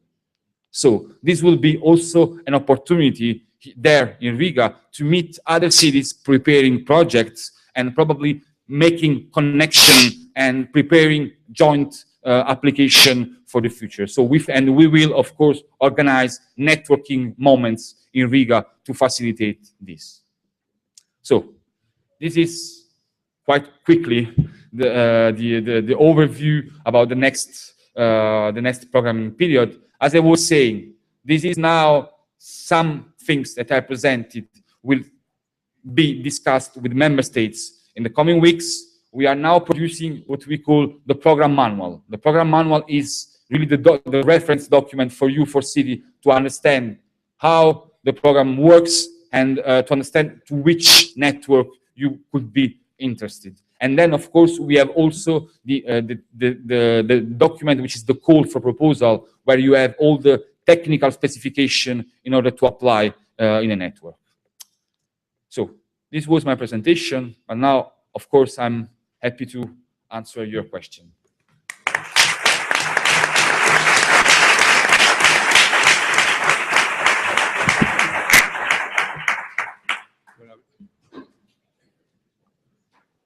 Sí.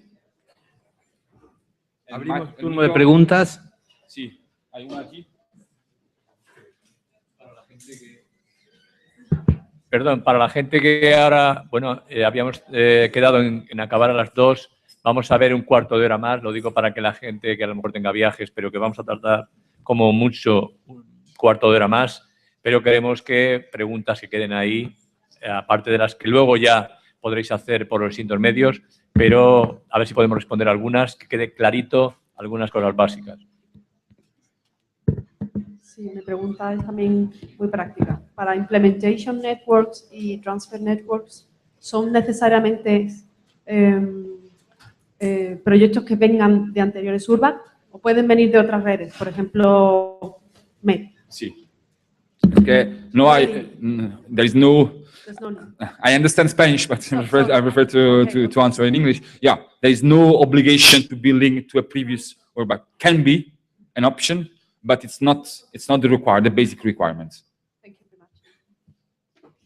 Sí. Es que hablo español, pero he preferido hacer mi presentación en inglés, así que puedo entender la pregunta en español, le voy a contestar en inglés. Sí. Sí. Hola, buenos días. Mi nombre es Moneiva González, Universidad Pablo de Olavide de Sevilla.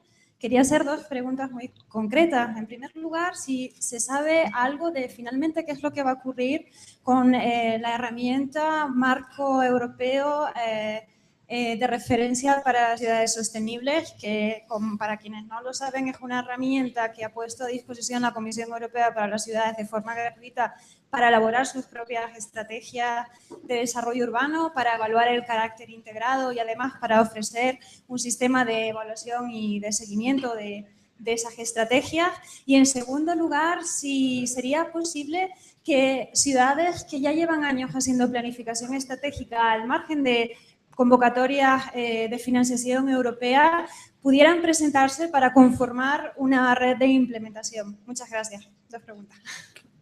Can you just repeat the last question? Sí, no sé si sabrás, bueno, sabes que en Italia ocurre lo mismo, es decir, España tiene una dilatada tradición en planificación estratégica de ciudades Y con independencia de la existencia de estos programas de financiación de desarrollo urbano europeo, hay ciudades que llevan ya más de 20 años aplicando este instrumento a sus propias realidades. Es decir, están totalmente fuera, digamos, de los programas de financiación europea. Mi pregunta es, ¿en este momento sería posible para estas ciudades engancharse a esta nueva oportunidad y conformar una red de implementación? Gracias. Sí.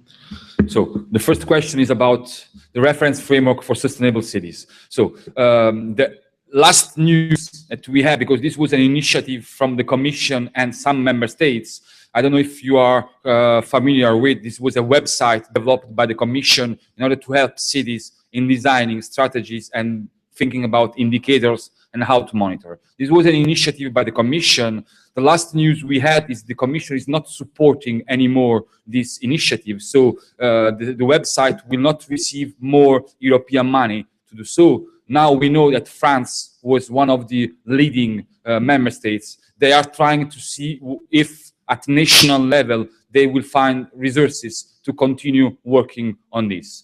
I'm not from the Commission, so I cannot explain why. Our understanding is that basically in the last period when the website was developed, I mean, the results were not so satisfying compared to the investment which has been made by the Commission. So they finally decided it was not worth, financially speaking, to continue financing it. But I know because we are in France and we are hosted by the same ministry which was at the initiative of this website, we know that they are trying to find whether there are other national resources in order to continue working on this.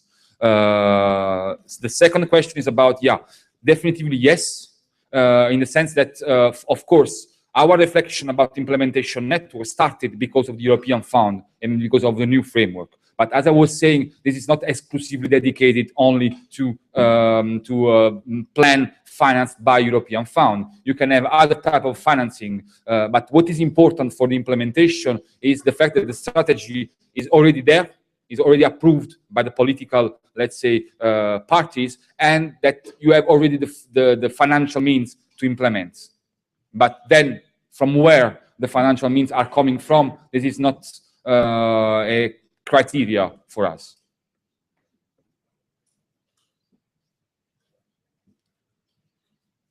No more question? Yeah, just...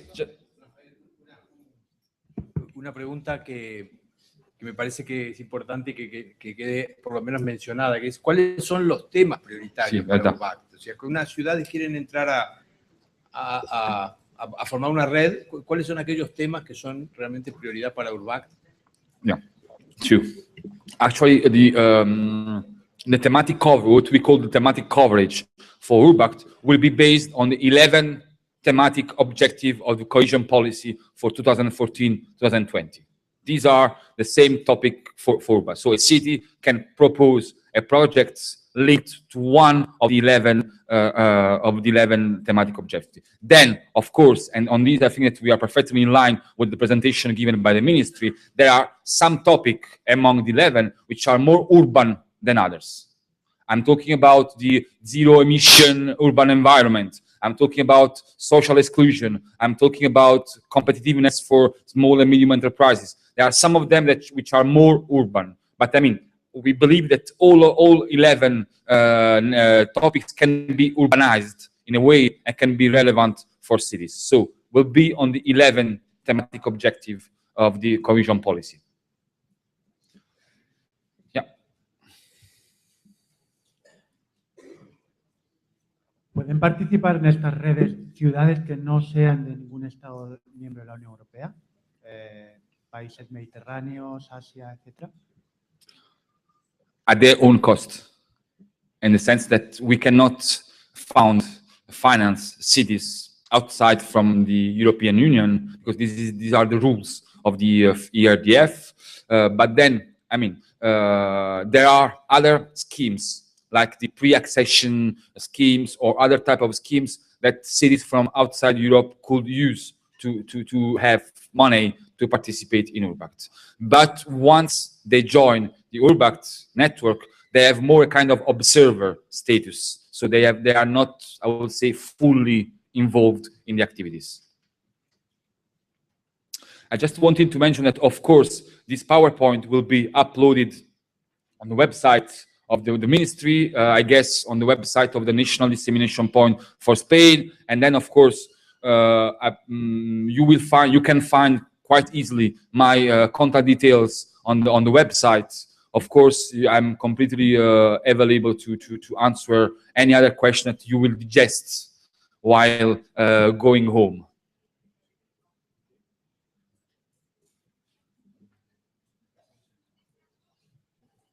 Bien, ahora ya nos quedan 5 minutos. Vamos a dedicar 3 al nacional punto, al nacional de diseminación, del punto nacional de diseminación del URBACT. Jorge Toledo es el responsable y en 2-3 minutos nos va a explicar esto y finalmente ya os diremos un par de cosas y os dejamos ya que vayáis a vuestras comidas, viajes, etcétera.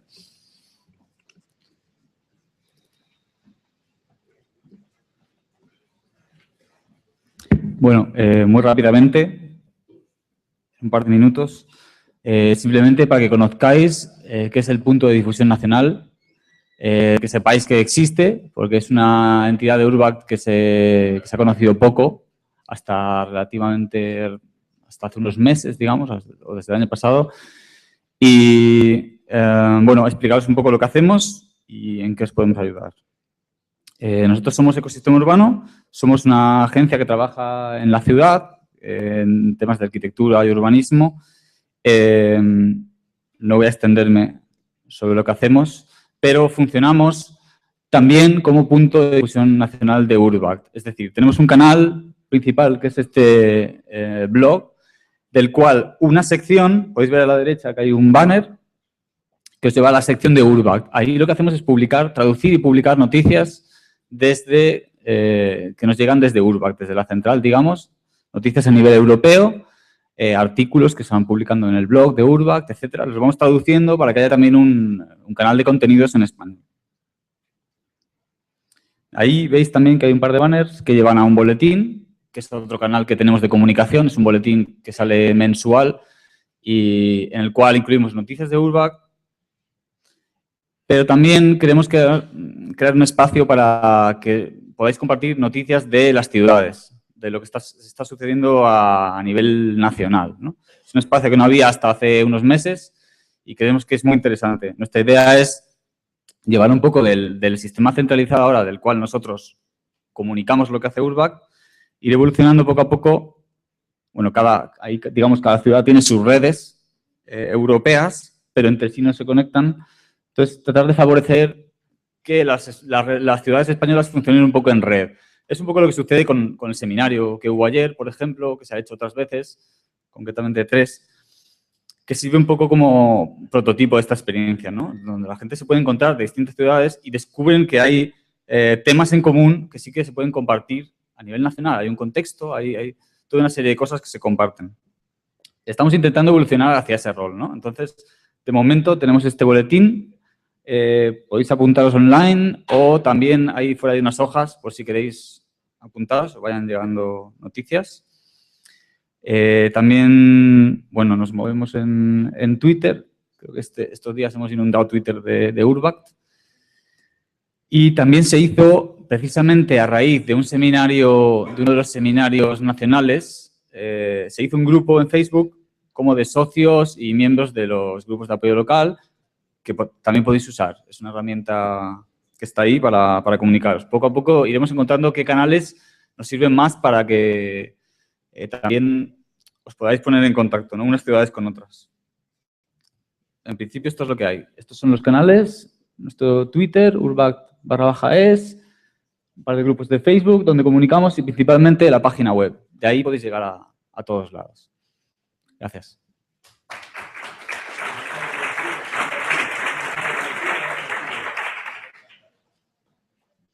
Bueno, pues ya con esto, muchas gracias, Jorge. Lo que vamos a intentar es, a través de aquí, del Ministerio de Hacienda y con el punto de difusión nacional, con Jorge y su equipo, vamos a intentar haceros llegar muchísimo más fluida la información sobre URBACT, sobre convocatorias. Vamos a ver qué podemos subir de lo que nos trae nos han traído los ponentes y demás, para que os lleguen conclusiones y sobre todo para que podáis engancharos al URBACT a través de esto. Esta es mi idea que decía Rafael Barbato en urbact.eu, y a través de ahí y también con la información que vamos a dar, porque nos vamos a coordinar mucho más el punto nacional de difusión con el Ministerio de Hacienda como autoridad de gestión, vamos a intentar haceros llegar todo. Ya solo me queda, aparte de daros las gracias a todas las personas que habéis venido de tantas instituciones, dar, por supuesto, las gracias a los representantes, a Rafael Barbato, a Sasa, a Edi, por supuesto, a nuestros dos expertos, Fernando y Mireia, también a las 4 ciudades que han participado, al punto nacional y, por supuesto, también al equipo técnico, sonido, intérpretes, a tanta gente que habéis trabajado, a Carmen y María José, de nuestras secretarias que os han atendido, también a todas las azafatas que están por ahí. No sé si me queda alguien, pero sí que quiero dar las gracias porque todo esto sale, porque ha habido un equipo trabajando bien, creo que ha sido exitoso, lo de ayer ha sido muy exitoso, lo de hoy esperemos que ha sido muy fructífero y sobre todo vamos a intentar, igual que os hemos informado para venir al seminario, enviaros lo que os hemos dicho de conclusiones, enlaces, viene en nuestra página web, viene en el punto de difusión. Vamos a intentar que las ciudades españolas entre sí nos relacionemos mucho más y vamos a procurar, pues, si tenemos un gran amor, como decía Rafael Barbato, por el URBACT, pues también que con estas ideas o incluso con ser más líderes de algunos proyectos, beneficiarnos todavía más. Nada más, que tengáis buen viaje, que disfrutéis de Madrid lo que os quedéis. Y si me queda alguien por decir lo bien que ha estado trabajando con nosotros, ya he dicho informáticos y tal, bueno, pues muchas gracias y adiós.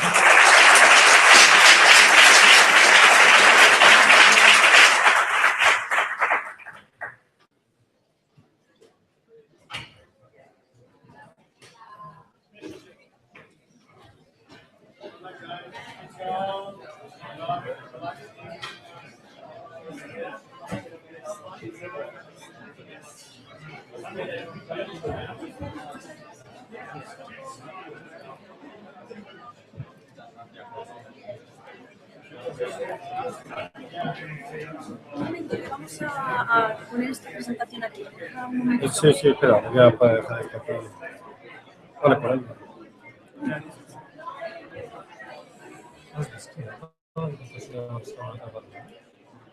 Sí, un noi, en Josep, un noi que té barba. Directament no, però sé qui és.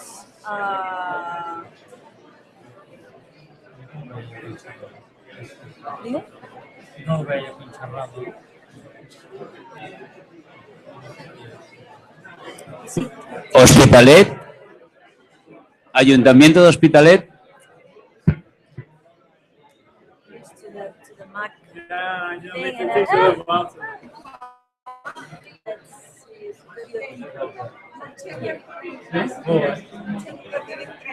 Vale.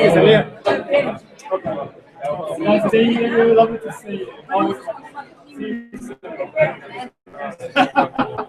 Adéu. Vale. Ara sí, m'has de dir quan ens veiem. Sí. Ara sí m'ho has de... Ah, vale. Per veure'ns totes. Vale.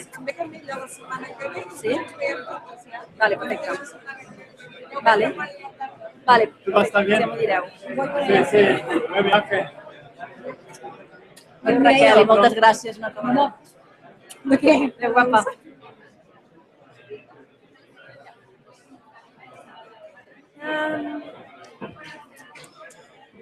No, it's saying that the program is open, but the file is here. Sí. The file is here. No? Just, yes. On, you think? Yes.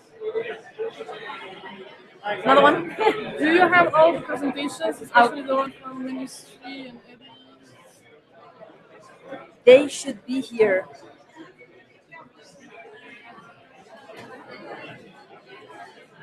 Will you send me copies if I put them here? Yeah, sure. Will you share it with me? Okay. Because I have to put them on our website and it's the easiest Yes, to have them okay. directly. Okay. Okay, then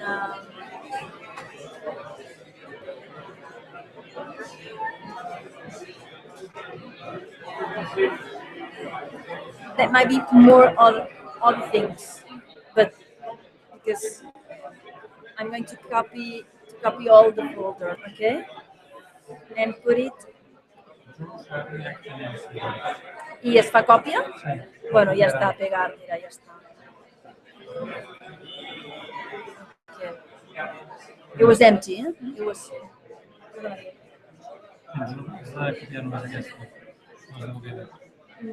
Tota la carpeta. Jo no, és que no tinc pens, si no també me la copiaria, però estan totes les presentacions aquí.